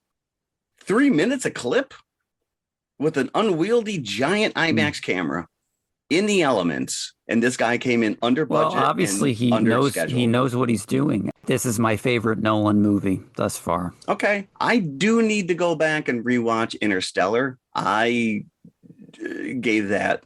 I don't think I gave it its proper due. A lot of them are just too esoteric for me. Well, I mean, for my taste. I have to go back and rewatch Tenet and then listen to what we said. Because, yeah, I do remember you being very dismissive. And there's a lot being thrown at you at that. That's a lot of information. And it's like, speaking of traveling with time. Oh, what's up with Matt Damon and all these I Need to Get Home movies? Homeward Bound? Was he in that? That dog and cat had to get home. Listen, I mean, I can't say enough about Anne Hathaway. She really surprised me in this character. And of course, next week we're going to see Tom Holland again. And Zendaya. And Zendaya. And John Berthel. Yes. We got all of them. This is crazy. These 3 actors back to back in these monster movies. It's wild. It's like they just get on a plane from one movie to the next set, you know? Well, Zendaya needs to step back. She's in everything now. Which, don't get me wrong, strike while the iron's hot. She's like Hermione going to all those classes at once in Harry Potter. Like, when is she filming these? In her sleep. All right. So should we go to the concession stand? Let's go to the restroom first quick and then go to the concession stand. Okay. I didn't get up once, actually, to go to the restroom. No, neither did I. Yep. All that water. Yep. And I had 2 cups of coffee before we walked in there. So just as a foreshadowing here, the ship in our second feature, Jason and the Argonauts, is called the Argo. And hence the crew are called Argonauts. So in terms of this concession tree, if it was a ship, it would be called the Zag. And the crew would be called the Zagnuts. Oh, Zagnuts. My brother used to love Zagnuts, and I thought it was the most disgusting candy on the planet. Once I hit upon the name being perfect to go along with Jason and the Argonauts, then I had to find this in order to sample it for this discussion. So they still make them? They still make them, but I had to go to Five Below. You can't get them in your grocery store. It's made by Hershey, which was great to see on the package. It's not Ferraro. It's not Beechnut or anybody like this. It's a matter of time. Don't worry. Made by Hershey. But to my dismay, It was pretty much like a no chocolate Butterfinger. That is what the experience of eating a Zagnut Butterfingers. is. And I despise Butterfinger. What Zagnut is like a crunchy peanut buttery center, not unlike Butterfinger, right? That's more of a buttery taste, but this is peanut buttery, but it's the same texture. And rather than covered in chocolate, it's covered in toasty coconut. So there's no chocolate involved. That's why I hated them. That's why I did not like those. But eating it is just as much of a painful, stuck-in-your-teeth experience as the Butterfinger is. So that wasn't great news to me once I opened it up and actually took a bite of the thing. But here is some of the background. It was made by the same D.L. Clark company that made the Clark bar. So I am uncertain, because we've never covered the Clark bar. That would have been a perfect Superman tie-in, right? Oh my gosh. I'm uncertain if that was also acquired by Hershey, but Hershey definitely acquired the Zagnut. The Zagnut was made by the D.L. Clark Company in 1930. As I said, flaky peanut butter, flaky hard peanut butter center wrapped in toasted coconut, designed to resist melting. So this was a favorite. Again, we always hear about a lot of this stuff was always made its way into ration boxes for the troops in World War II. This is no exception, and this was a big favorite because it didn't melt. But that wasn't my experience, because as we know, we've been suffering some very hot days. It actually melted? I opened the thing when I got home. The coconut was melty. It was all messy as I was eating it. So it's like, this does melt. I don't know what is melting here, but it melted. Would it have helped if you just threw it in the freezer? It probably did. I only ate half of it, and I put the rest of it in the refrigerator. I don't know if I'm going to revisit it or not. Oh, shit. But D.L. Clark Company, they were based in western Pennsylvania, the Pittsburgh area of Pennsylvania. So that's where this was birthed. Oh, no wonder why Hershey acquired it. They're like, you're right there on the street. Yeah. Just take that. I don't know if you remember, but it was featured in Beetlejuice. Nice epic model. Yeah. The name of it, the Zagnut, the nut part I get, because it's peanut butter Coconut. brittle, like kind of in the middle. But the slang zigzag was very popular in the 30s. It was slang for being almost blackout drunk, which was like he was really zigzagging, like you would say, because staggering, right? Staggering, right? So I don't know how that ties. I guess I didn't want to call it stag nuts. Yeah, they're under $1. maybe because this would be like calling your candy today fucked up, or something like that. That's actually a great name for a candy bar. Mom, I feel like getting fucked up. So I guess it was cool. It had a cool cachet back then, the name. Even though it had no alcohol or, wouldn't mess you up. Yeah. After the Clark Company changed hands multiple times throughout the years, the Zagnut itself was acquired by Hershey in 1996. So that became one of its specialty lines. And again, like I said, you can only get it in Five Below or specialty candy shops. Yeah, Hershey makes it to this day. A columnist in the Des Moines Register compared it to the Rose Art brand of crayons, saying, "No one would ever purposely choose a Zagnut." When he see, the Rose Art crayon. Yeah, the fact that you're even referring to them as a crayon, because Crayola is the trademark. But Bon Appetit magazine, in a recent article about nostalgia candy, are quoted as saying, "We're honestly flummoxed that Zagnuts aren't more popular." So you've got a pro-Zagnut and an anti-Zagnut faction out there. No, the fact that they use the word flummoxed, like that's a 24-point Scrabble word. Right? The old Clark packaging for the Zagnut had a lot of lightning bolts, so you're mixing like a drunken slang term with lightning bolts, and none of it really comes together. So that dropped over the years. And Hershey just pretty much has a straightforward yellow font on red packaging kind of a thing. They should have just put a smiling dentist with dollar signs over Yes. Yeah. It really, yeah. You ate a Zagnut? My kid's going to college. They call it a taste profile when it's in the same kind of like candy bar genre as something else. So definitely in the Butterfinger profile. So in other words, you will never be touching this again. I will never, and I doubt I'll have the second half of it, which I haven't eaten yet in my refrigerator. Bart Simpson needs to step up. Yeah. Nobody leaves a finger on my Zagnut. And like I said, it's not guaranteed not to melt. If it's hot enough out, I guess it will. Huh. Maybe they took that designation away. Maybe they did. Yeah, we can make it melt now. Let's make it melt. And according to Wikipedia, the closest candy that it comes to, because of the coconut, is Mounds. And I would never say that in a million years. Mounds is actually an enjoyable experience for me. Yeah, I'm not a big Mounds fan either, but I'm not a big coconut fan. No. Unless it's on shrimp. Yeah. All right. Zagnut. Argonauts, Zagnuts. Yep. That's a stretch, but I appreciate it. So we got to go all the way back to 1963 now.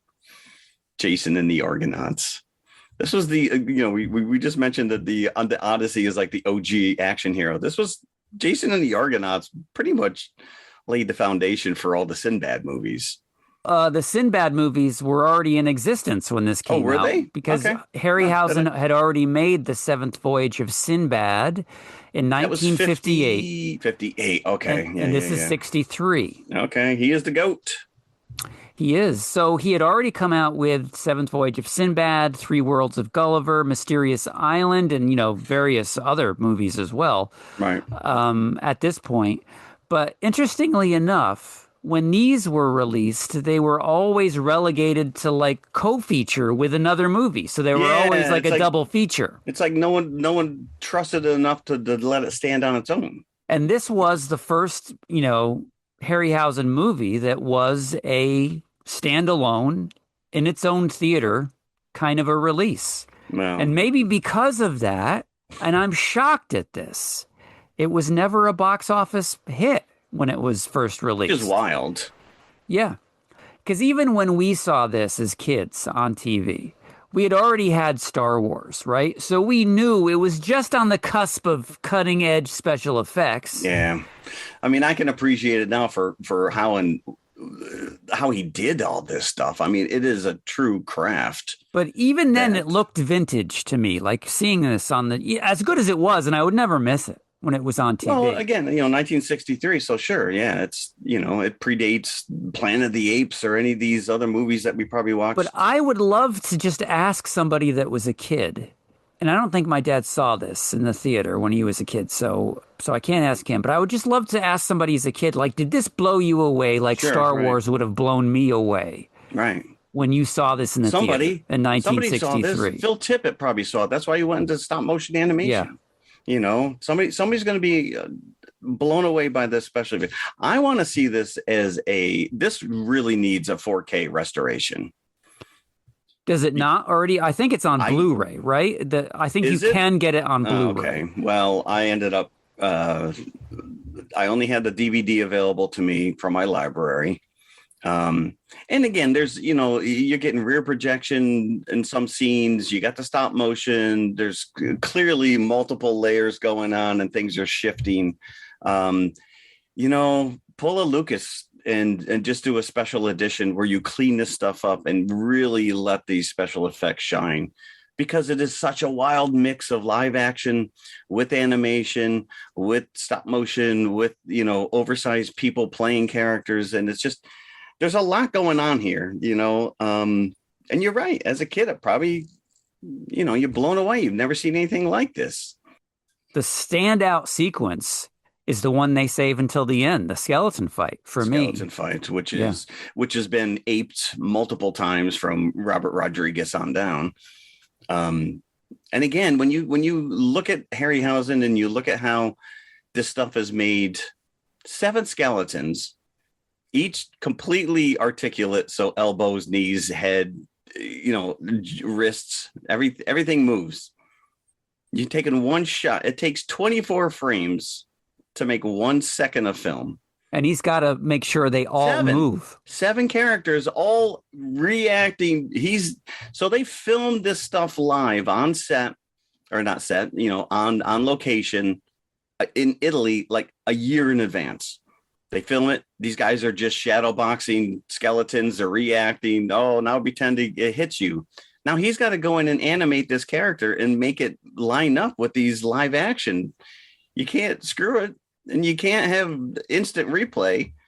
You just take one shot at a time, move your characters, all 7 of them, all doing something completely different, and then hope when you get the dailies back that it actually looks cohesive. And they all have their own personality. They all have their originally, I don't know if you read this, but at one point he had rotten flesh on them, and the studio was like, yeah, this is too far. We can't do this. Yeah. So, yeah, they said they're clean skeletons. Yeah, that's fine. So the score here is fantastic. Bernard Herrmann, who is also the guy that did the Psycho score. Psycho. The thing with Psycho, he had already done that 3 years before Jason and the Argonauts. There's no strings in this score. It's all brass and horns. That's weird. But again, he's playing into... If I ever got suckered into being on one of these voyages, I just want to be the guy in the back playing the drums. I got to work on my percussion. But that guy just sat there beating the drums. That was his whole job. Are you motivating the crew to keep time? And as I'm watching the opening credits of Jason and the Argonauts, I'm like, that looks like the inside of my Four Brothers Greek pizza place right there. They got all these pictures on the wall. That's exactly where they filmed it, by the way. Yeah. Right. Yeah, but we're immediately told there's some prophecy. Yes, so there's this evil conqueror who becomes king. Peleus, is that the guy? That sounds right. Peleus. He usurps the throne of Thessaly, killing its king, Aristo. By the Thethor? Yep. Yeah. So Peleus has this psychic who tells him, I see a great tree with the skull of a ram and a golden fleece. You will win the kingdom, but then a child of the king will win it back who gets this fleece. Peleus goes in to take over the realm, and the king has 3 children, 2 girls and a boy, Jason. He doesn't know which one is going to challenge him, so he kills one of the girls as a teenager, and I guess the other 2 are babies. So the teenager has her sister. Peleus kills the teenager. You don't know if he kills the baby girl. You assume he does. You would think so, because it would be terrible as if married her when she was 13 or 14 years old. That's not out of the realm of possibility back then either. But he is missing Jason. So Jason is escaped from here and then grows up, and he turns out to be the one that's gonna... Of course, the one he forgot. One he forgot. So Jason immediately comes back to the kingdom to claim his throne, but then he finds out, oh wait, Hera, the goddess Hera, has told me now I have to go get the golden fleece in order to do that.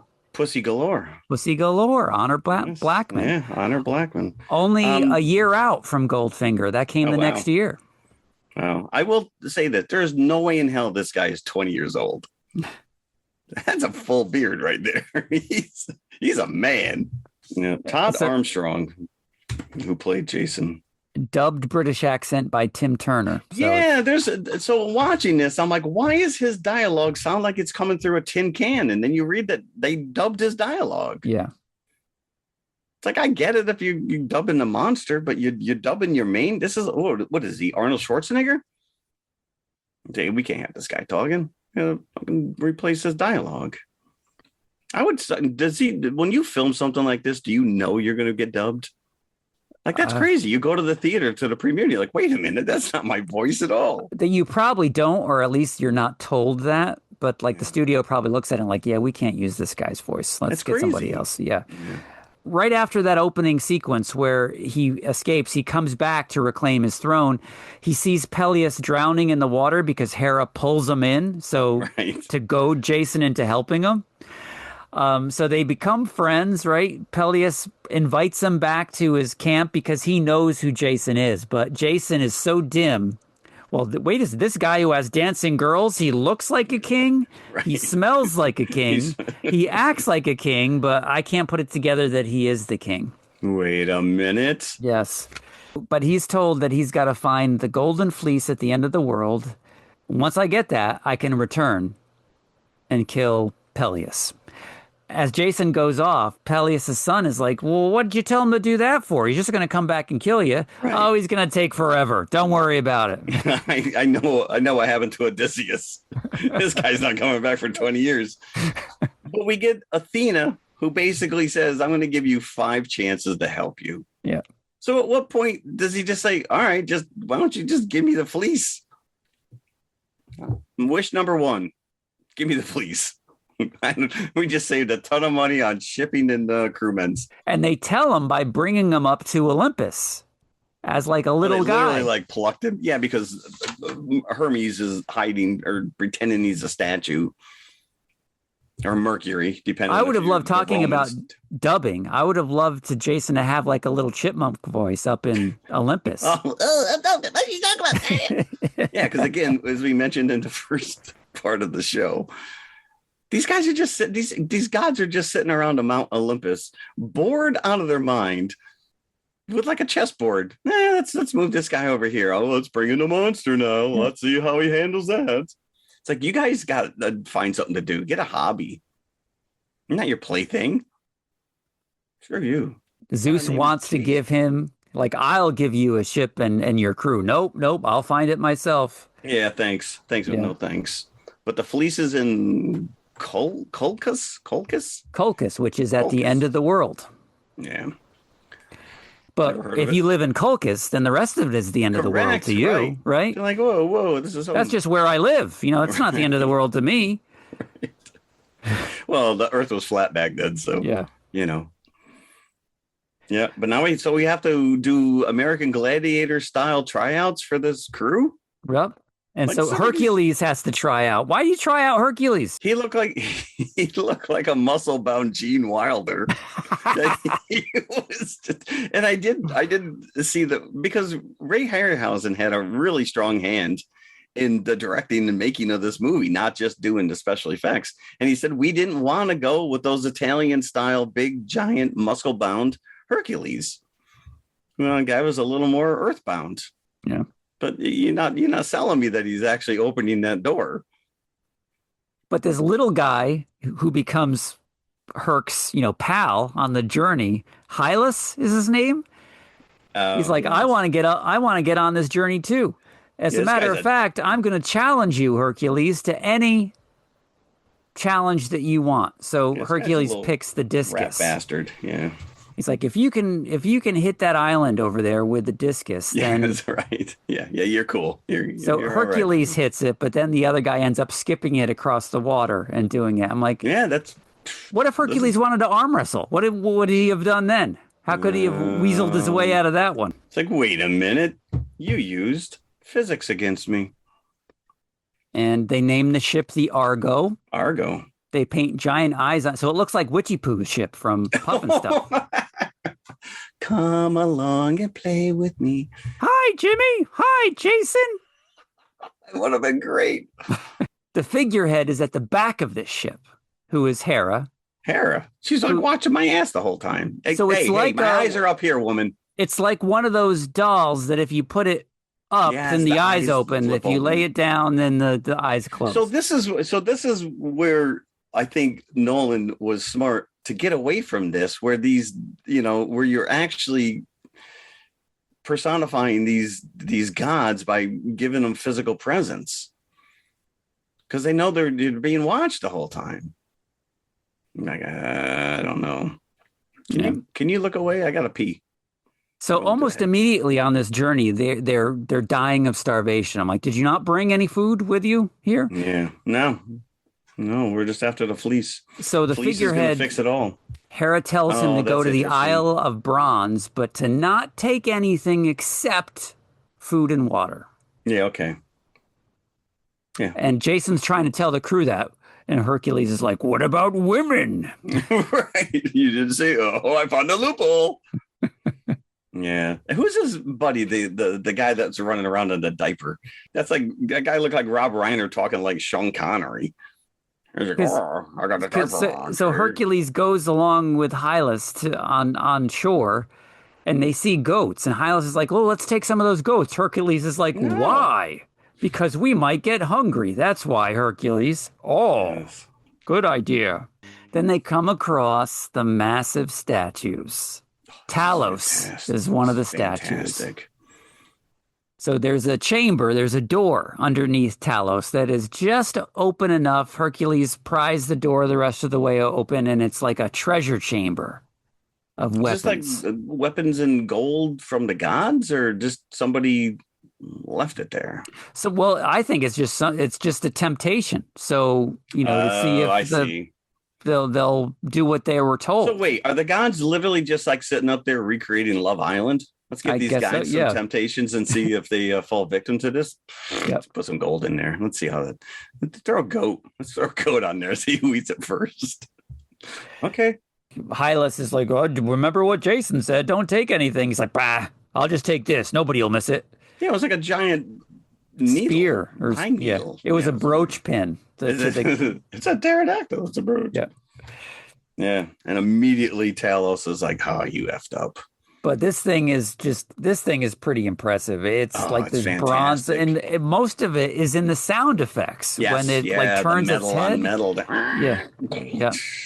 And what's cool is its face doesn't change, and yet it has so much emotion, especially when they figure out, oh, look, he's got an Achilles heel. We'll just unscrew this thing and let it drain the oil, blood, whatever's in it.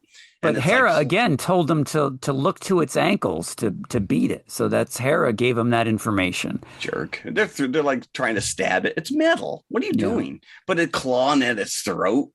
I was like, is this thing like sentient? Like, does it realize it's dying? And then it cracks apart and then falls on the guy. Yeah. Like, I don't feel bad for him. He went. And Hercules refuses to leave. So not only is this guy out of the movie now that gets crushed, but Hercules refuses to leave the island without him. Without him, what are you gonna do? Dig him out? Yeah. How are you gonna get him? He's gonna be splattered.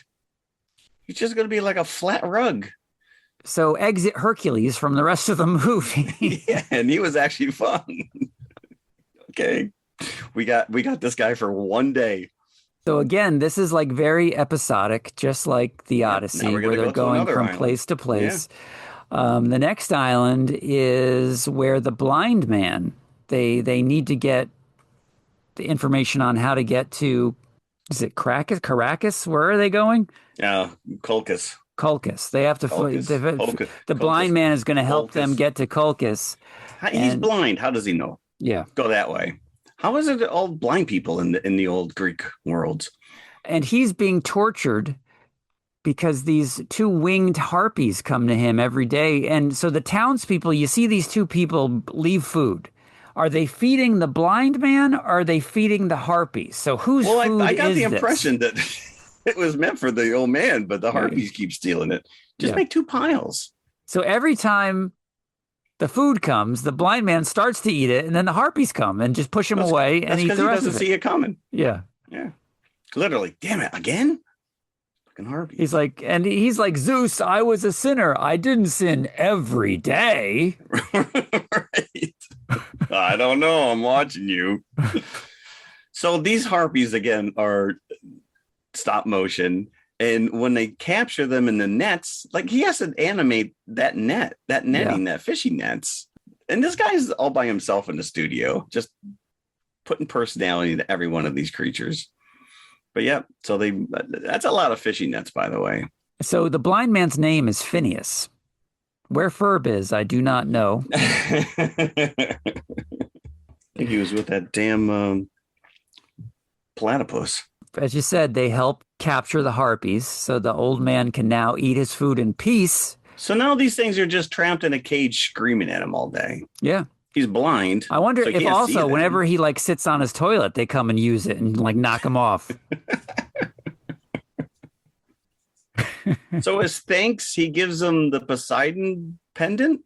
So if he had this pendant all along, couldn't he have just thrown it in the water and had Poseidon come and beat these stupid things to death? I guess. Was this like it's like one of those shrinky dink foam toys when you throw it in the water? Yeah, and it becomes expands. it becomes He huge. just throws it in the water, and all of a sudden Poseidon comes out, and it's like, oh shit, look at that. But it's not like Jason doesn't have like a sense of humor. He makes a cage and he makes the harpies get in the cage so that, like, now they're going to watch you eat and you can feed them your scraps. Which that's fine. Zeus's law. Yeah. So Phineas tells him you've got to go through the clashing rocks, whatever they are. Yeah. But here's Poseidon's statue to help you out with that endeavor. So he knew enough to throw this thing in the water. And this or maybe the giant would have come out even without throwing it in the water. Who knows? And so he just wasted it. But this is where we see the other ship from Colchis, I guess, coming the opposite direction. Coming, right. They were going to run into each other anyway in the channel. Yeah. I don't think they could have passed each other. Maybe there was something like some treasure from where Jason comes from that Colchis were going after. Yeah. They could have just traded. They could have just laughed and like, we got the fleece. Adventure so over. They see that ship sink. They see the rocks crush that ship. Yeah. It can't get through. So they're kind of stuck. Jason throws the pendant into the water, and then suddenly Poseidon, Triton, Neptune comes out of the water. You see it like the big whale tail that he has, the merman tail. Yeah, you're right. It was Ariel's dad. And he holds the rocks as they float under his arm. Armpit. Hold your breath, everybody. Go. One guy should have got up on the mast and went ticka ticka ticka ticka as he's. And we didn't mention that the Talos before he was taken out straddled the entranceway to the bay, and they had to sail underneath his crotch. Like, yeah, that's a great shot. Actually, that's a very memorable shot. If you're into Greek mythology, there was a giant statue called the Colossus of Rhodes, and that's exactly what he was going for.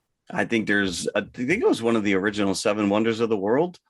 But there also seems to be a lot of conjecture on whether or not it actually existed. So they make it through the crashing rocks, thanks to Poseidon. Yeah.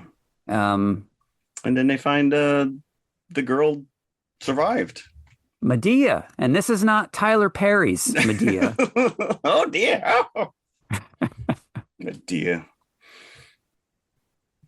So she's from Colchis. She's from where the Golden Fleece is. Oh, I know where you're going. Yeah. I know exactly where that thing is. So she falls in love with Jason immediately enough to become a traitoress to her own Immediately city. turns. She's like, oh, this guy's hot. Yeah, Let's go. I got you. But we go, and there's like the king. There's like a 3-headed statue that all these women are dancing to, and she's got like gold skin. I'm like, where the hell's Captain Kirk? Because I think he probably nailed this thing. But yeah, and then this king, this hair beard combo that this guy has, it looks like one of those novelty hats that my aunt would knit for me in the wintertime. Instant bad guy. As soon as he comes on screen, you know this guy is a bad guy. Yeah. Yeah. But he has a point, right? So he's just like the ruler of his land, and he knows that Jason wants to steal their magic away. Well, again, like I said, even like all these creatures that they encountered, they're just doing their thing. Yeah. It's like, why'd you have to stab the Cyclops? And now Jason has to deal with Peleus's son, who is like incognito in his crew the whole time. That guy's the rat bastard. Yeah. He's a piece of crap. Yeah. Yep. Oh, yeah. Oh, you just hiding amongst us. Yep. So it turns out Medea is a priestess on Colchis, and they go to her temple wherever, where they do their dancing. And it looks like that scene in Godzilla versus Megalon with Seatopia, with the dancing girls under there. Yeah, well, they got something to dance about. But they find a fleece just hanging out in a tree. Oh, shit. There's something protecting it, though. And this is the Scylla I wanted to see, this 7-headed Hydra. Yeah. Thing's spectacular. Although Jason kills it pretty easily. Yeah. Not before it takes out the king's son there. Yeah, it does his job for him. So Jason wasn't able to get him. And again, whenever you see these guys being captured by this creature or holding them up like that, they're all animated figures. They're stop motion people. Yeah. And like yeah. when So when you see the guy on the ground and he's still kind of writhing around a little bit. And when Jason gets picked up, he's stabbing at it. And I'm like, all right, that's pretty solid. And again, 7 heads, man, they're all going different ways. And you're like, oh, it's got to remember which direction they're going. Yeah. So it's pretty spot on. He stabs it through the heart. After he does get stuck in the tail, he escapes the tail, stabs it through the heart, and the Hydra dies. But then the king of Colchis gathers the teeth of the Hydra and plants them. He says, dude, summon the children of the night. Yeah. So these fireballs come down. Oh, so the girl gets shot though. The girl gets shot, but Jason saves her because wraps her in the golden fleece and it saves her. But when they picked up the golden fleece from the tree, it stopped glowing. So I'm like, did it lose its power? But no, they laid it on top of her. It even fixed a hole in her dress, by the way. Very impressive. It fixes the Argo too. Yeah. But so these fireballs come down, burn the Hydra, so there's nothing left but the skeleton. And then he plucks the teeth. And then they just sat there and watched him plant these teeth. It's like, should we run? Like, what's he doing? Yeah, he's throwing them like they're seeds on the ground. Right. And then like the royal watering can comes in and yeah, he's like Johnny Appleseed over there, just chucking them around. And then all of a sudden, whoop, 1, 2, 3, 4, 5, 6, 7. Again, 7. That's all he had skeletons. Was 7 teeth. The Hydra had no more than 7 teeth. I think there was a lot more he threw down. They didn't all take root. Okay. Yes. So this sequence, which lasts less than 3 minutes, took him over 4 months to recreate. I believe it. Yeah. There's some great shots here, like from Jason or the Argonauts' point of view, looking down at the.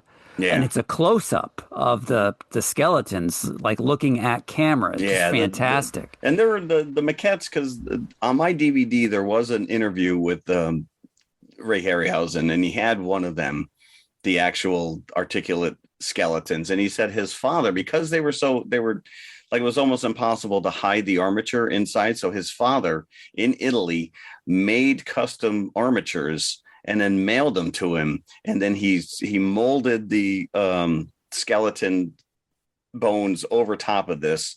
But they, because they are articulate and everything moves at the joints and whatnot. And they would probably, 8, 9 inches tall.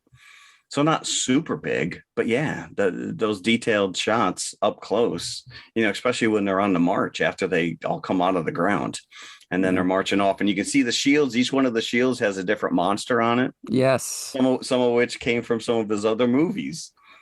So kind of cool. Yeah, these are fantastic. Like I said, we've kind of seen this be ripped off by other movies later, but this is like the OG, man. This is just spectacular. Yeah, a couple of the Argonauts get stabbed by the skeletons. One guy gets slashed across his belly. You got a leather belt on. That could even have hurt you. And yet he's out for the count. And these things are getting kicked over. They're parrying with their shields. And like they stab one through the rib cage, but it's a skeleton. Does nothing. I think you got to take the head off. Yeah, one of them did get its head knocked off, but it was unclear to me whether or not that actually went down after that happened. Yeah, clearly they can't swim though. Yeah, they cannot swim.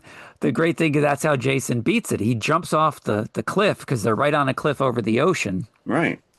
And they all jump off after him. Also, like he's probably 7 guys holding like a dime store skeleton that throw them off after. Just huck it over the side. Yeah, yeah, because that was not animated. Those were probably someone's remains. I'd say Jason swims to the Argo, but the skeletons did not follow him from there. No, that's it. Yeah, they're at the bottom of the ocean somewhere. Yep. Going, where'd he go? Where'd he go? And I'm looking at the time left as the skeleton fight is going on. I'm like, this movie has 2 minutes left. Like, what is going to happen? Yeah. Off into the sunset.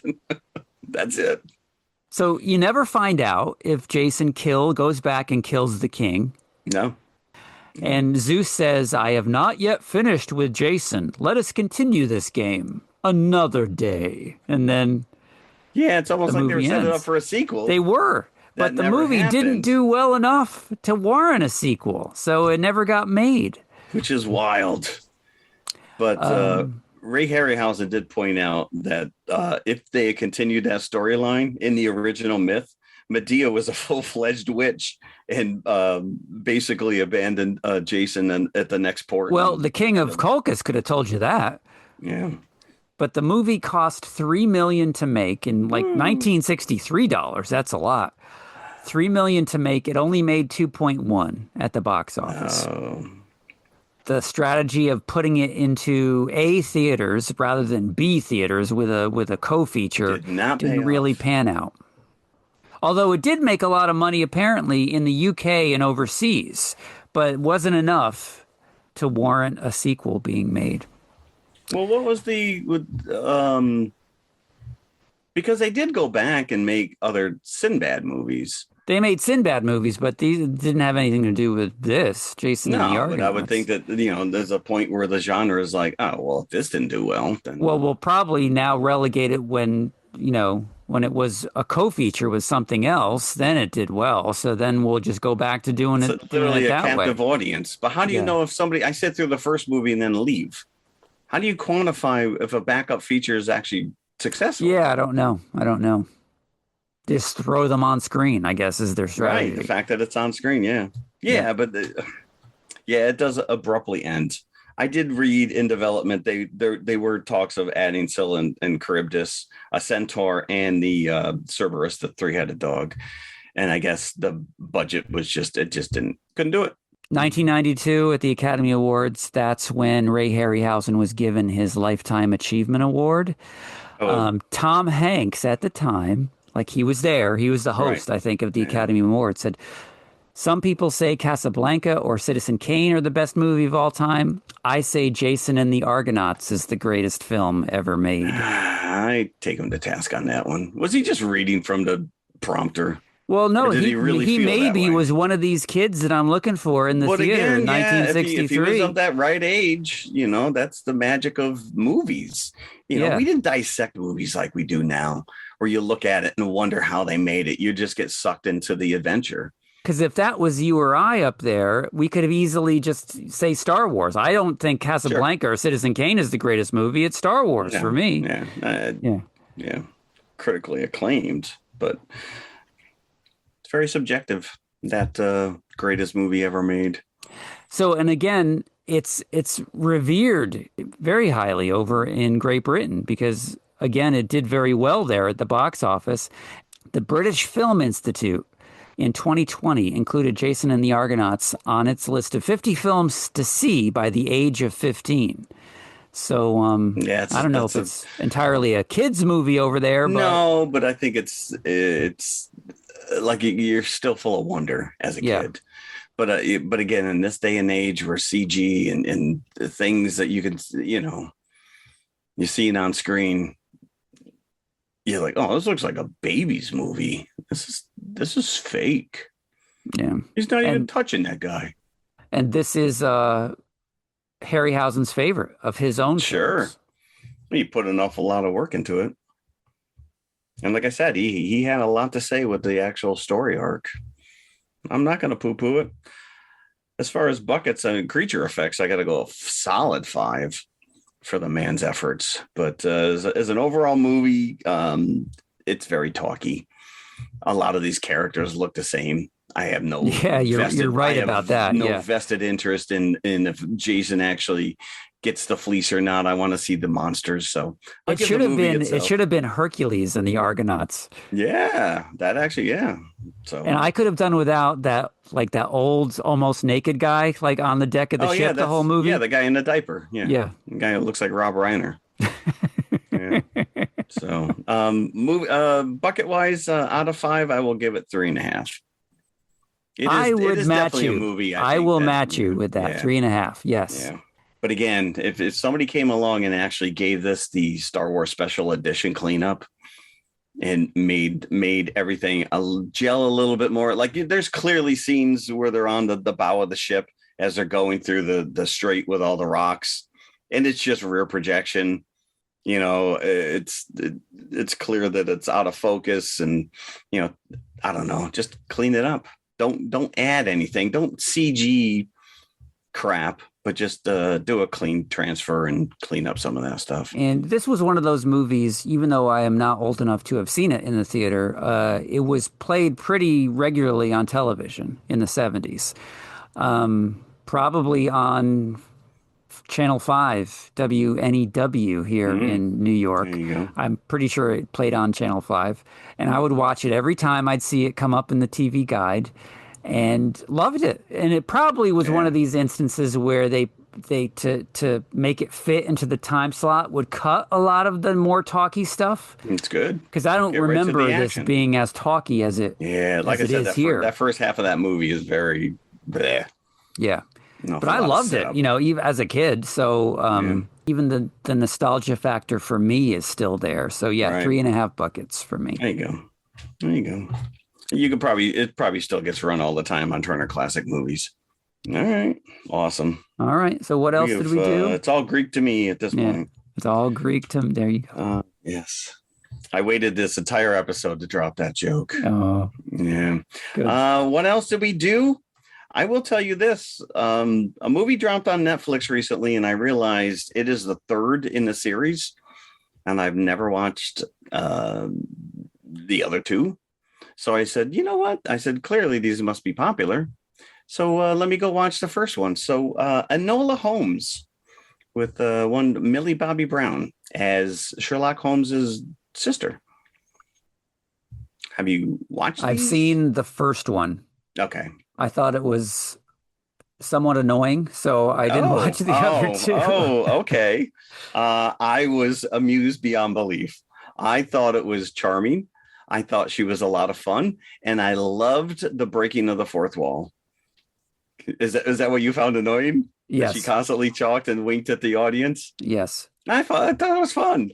So much so that I went and I watched the second one, and then I watched the third one, all within probably a 3-day span. Okay. So I binged them all. I will say I feel that the first one is probably the superior movie, but my takeaway is that Henry Cavill as Sherlock Holmes is fantastic. I loved him. Is he in all three? He is in all three. Unfortunately, he is taking out of action. He is the MacGuffin in the third movie. She has to not only survive her wedding day, but find out what happened to her brother. So he is missing for a large part. At the end of the second movie, we're introduced to Watson. We also get Moriarty, which is played by a woman. So that's interesting because obviously she can't be getting her ass kicked by a man. So, but I enjoyed it. I thought it was a lot of fun. I thought there was a lot of playful fight sequences and, little whodunit kind of a thing. And the second one leans more into historical. It was a Matchbox rebellion, women, who work in these sweatshops or whatever. I enjoyed it. I liked them. I liked them a lot. I thought they were fun. I'm sorry to hear that you're such a curmudgeon. Curmudgeon, yes. Curmudgeon. And I liked her. I liked Millie Bobby Brown. She was cute. It depends on the role for me to. Well, in this regard, I thought they were fun. They don't take themselves seriously at all. I watched Obsession, which is a new horror movie that has been doing gangbusters in the box office. It's still in theaters, actually. It came out at about the same time as Backrooms did. Yep. Yeah. And this is another one of those YouTube directors, these kids, right? Yeah. It was Obsession is actually still playing at the Galleria. I saw it in the theater. I saw it there still playing in the theater when I saw you just Odyssey. Mentioned gangbusters. This thing was built on a shoestring budget and has made millions. It's on Peacock now for free, so okay, you can watch it on Peacock. It is a little, it's probably a little much for you as a horror movie. You knew where I was going with that one. Yeah. Do I need to watch it? It very much plays like a Tales from the Crypt, like 90-minute Tales from the Crypt episode. Okay. Because it is completely implausible. The story is really simple. This guy, this really nebbishy, nerdy guy who works with a bunch of people in a music store. The lead character, the nerdy guy, and his more frat boy kind of friend, and two girls work in this, and they're all in their early 20s, work in this music store, and that's how they know each other. And the really nerdy guy likes the more attractive girl and has a crush on her, but of course the less attractive girl, and this is all subjective, likes him. So he one day is trying to buy a gift for the girl he has a crush on. He's trying to buy a gift for her in like a not a supernatural shop, but a gift and curios shop that sells crystals and things like that. He doesn't buy her a monkey's paw, does he? Well, no, he sees like a display of these little boxes, One Wish Wonder or something they're called. And once you open it up, it plays a tune, and then you're supposed to crack it and make a wish, like a wishbone kind of a thing. But it's a stick. It's like really like weapons, like the witch in Weapons was cracking before she did whatever magic she had. Yes. Okay. So he buys one of these things and he's going to give it to her for her birthday. And they kind of have an argument in the car and he never ends up giving it to her.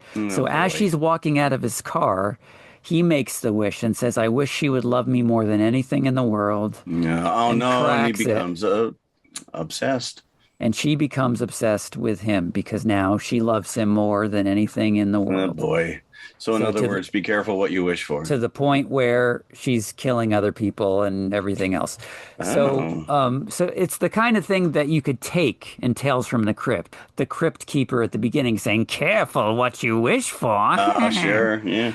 But then you're asking yourself as the movie goes on, well, like, who makes these things? And why is there, does the store reorder them when they're out? Like, right, we're out of wishes. And there's actually an 800 number on the back of it. So the guy calls it at one point of the movie. Hold on. And whoever's on the other end knows exactly what he wished for. And it's just weird, you know? It just doesn't make any sense. Interesting. But it is, I think the weirdness and the implausibility works in its favor. Like, as I said, if it was a half-hour Tales from the Crypt, right, it doesn't need to make sense. So if you look at it that way, yeah, it is creepy and it is effective. And and everybody, I still like Backrooms better, but that's just me. But clearly people are going to see this movie. Yes. So, interesting. Yeah. I am going to point this out right now. I am incredibly upset with you. Why is that? Because I know you just saw Jerry Seinfeld and you're not going to talk about it. Oh, yes. I forgot all about it. You forgot about it? You forgot about seeing Jerry Seinfeld stand up. Yeah, I saw Jerry Seinfeld on his latest stand-up tour about a week ago now at Foxwoods in Connecticut. And, you know, it's... What's up with all this gambling? Yeah, that's exactly what it was. Although now they would know that. He's updated his shtick now, and now it covers AI and stuff like that. Okay. He's talking about people on what's up with these cell phones, and but yeah, it was fun. It was great to see him, and his opening comedian was Mario Joyner. So if you know him from back in the old MTV half-hour comedy hour days. That was a comedy show that MTV put on in the late 80s. So he's very funny. You know, how could he not be? Well, I was curious if he still has it. If he's just going through his greatest hits kind of a thing. No, it was a new set. It was a new set. Okay. But there's one point where he says he goes on a riff about infomercials. And he starts it by asking the audience, you know, what do you think my favorite TV show is? And knowing that somebody is going to yell Seinfeld. Right, sure. And then he goes off on whoever yells that out, saying, "Sir, do you think I look in the mirror? I could just look in the mirror and see Seinfeld." You know? And did he give you a smirk? Did he do that smirk, that breaking fourth wall smirk? Yep. And somebody else yelled out Friends, right? Which he probably also was counting on, because then he went off on Friends for a little bit, saying, yeah, somebody saw Seinfeld and said, let's do that, but with attractive people. And So he has this all in his back pocket. And then he goes into, no, my favorite show is the infomercials that you see at night. And then he goes on this thing about infomercials. Okay. All right. So he's Matt Rife in it now, huh? He's And doing crowd work? and because this is Foxwoods, a lot of the people there are retirement age. All right. Yeah.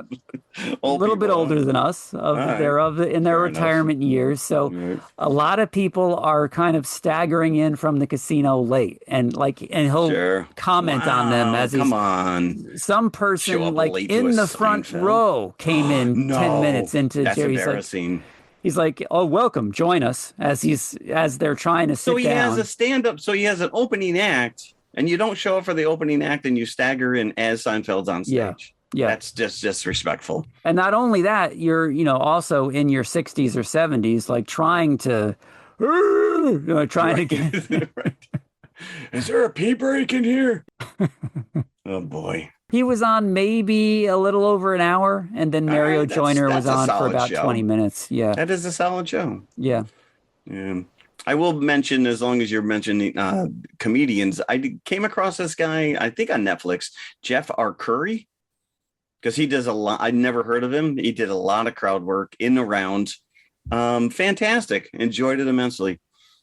So I will recommend that as well, since we're talking comedians. Oh, and next time I've got tickets to see Weird Al this week. I was curious when that was. I knew you were seeing Weird Al. That is this Tuesday, so it's only 2 days from when we're recording. Puddles Pity Party still opening for him, I believe, on this tour. Yes, although I'll be lucky to see Puddles because. Oh no! What? You're gonna walk in late to Weird Al? I am. Just like these people at Seinfeld. Because the day of the Weird Al concert is the first day of my son's art camp, his summer art camp at the local college. No. So he gets out at 4:30 from that. You're gonna have to race. And we are taking him straight from that down to Connecticut to Bridgeport, Connecticut to see Weird Al. Well, I hope you get to catch Puddles. I hope so too, because he's got some fun. And I think based on what I've seen, it's wild. There was a time when no one wanted you putting your phone out there and videotaping this stuff. And now it's almost like they encourage it. Yeah, although they were shutting that down at Seinfeld. Because when I did see Weird Al at the Bardavon, you could take photos. A guy had like a 300 lens camera taking pictures, but I put my phone up to videotape something to send it to my son. I got the tap on the shoulder. Yeah.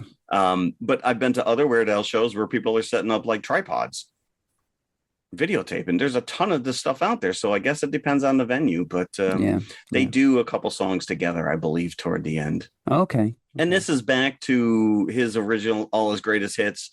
He'll go into all of his costume changes and stuff like that. Video vignettes in between each one. Okay. So good. And I hope that your son has a blast, because Weird Al is he's a true American treasure. Yeah, and I'm hoping that it's not postponed, because this is a partially outdoor venue and there are thunderstorms on It is supposed to be torrential this entire week. You're saying Tuesday. Yeah. I think Wednesday we're supposed to have like 100% chance of rain. Okay.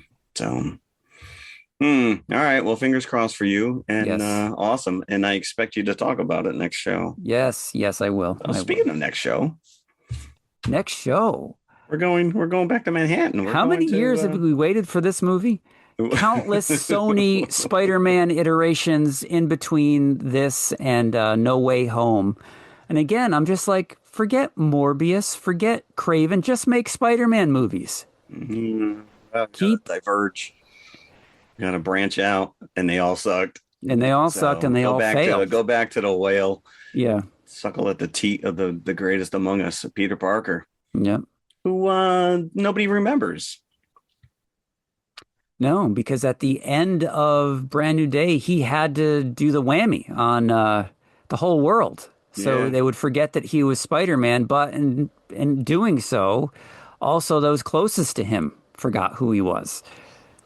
I'll remember you, and I'll come find you. That is one thing I'll say, that the trailer that dropped before the Odyssey was all that backstory, reminding you that nobody knows who he is. Obviously, that's going to play in, but we're going to get the Punisher. Looks like Mark Ruffalo's going to show up as the Hulk. I'm excited. Yeah. Yeah, these movies have been pretty out of the ballpark. So Yeah, I don't know if Marvel has worked out the deal with Universal, but apparently that's why we're not seeing a standalone Hulk movie, is that for legal reasons, they can't do that. And so really, you're getting Hulk in all these other movies instead. that's fine. I don't know. Do I need it at this point? I mean, we already got pieces of Planet Hulk and Thor. He gets angry, turns into green. Yeah. Shows up as a red guy in Falcon. That's fine. He could just be a bit player, and other people's. I'm assuming he's going to play large in Doomsday. Oh, yeah. Yeah. After kind of sitting it out in the last couple of he got his movies. He got his butt handed to him. Yeah. So hopefully he's over that. Yeah. Now they just Sony needs to get their act together and finish up this damn Spider-Verse movie. That's one we've been promised 5 years out. And I wonder if they're going to transition into Miles in the live action Spider-Man movies. I don't know. Well, listen, it sounds like we're definitely going to get a clear reset after the Secret Wars next year. So sure, I wouldn't mind it. Hopefully my first appearance of Miles will go up in value. Yeah. It plummeted. It was a big book for a while. All right. And along with Spider-Man, Brand New Day is going to be another movie about forgetting. What is it again? I forgot. Eternal Sunshine of the Spotless Mind. This is it's not counter programming, but it is a different tone. So, but yeah, thematically, I want to forget all about you. Where everyone in Peter Parker's universe didn't have a choice. These people are purposely trying to forget each other. Yeah. Now, I have not seen this in a while. Jim Carrey and Kate Winslet. All right, I already reserved it at my library. All right, awesome. I got a Blu-ray. That should be fantastic. I've got the DVD. I own it. So I'll you just do? watch the DVD. I'm going to tell you, I have not seen this movie since probably it dropped on disc. So it'll be like all brand new to me because I did forget about it. Good. And I guess I have to bring the forgotten candy treat. So I'll have to dig deep and see if I can come up with a good classic candy that no one remembers anymore. But the minute I bring it up, to be like, oh, I remember that candy. Yeah. So, all right. Well, by all means, go check out the Odyssey. I don't care if you see it as it was intended in 70 millimeter. I don't care if you go to IMAX. I don't care if you see it at Regal. Go see it at the drive-in. All right, guys. Thanks for listening. As always. Thank you. Yep. Bye. If you like what you just heard, be sure to follow TMI Confessionals of the Nerd Kind on Apple Podcasts, iHeartRadio, Amazon Music, Spotify, or whatever you listen to your podcasts on. Also, be sure to email us at tmipodcast2018@gmail.com.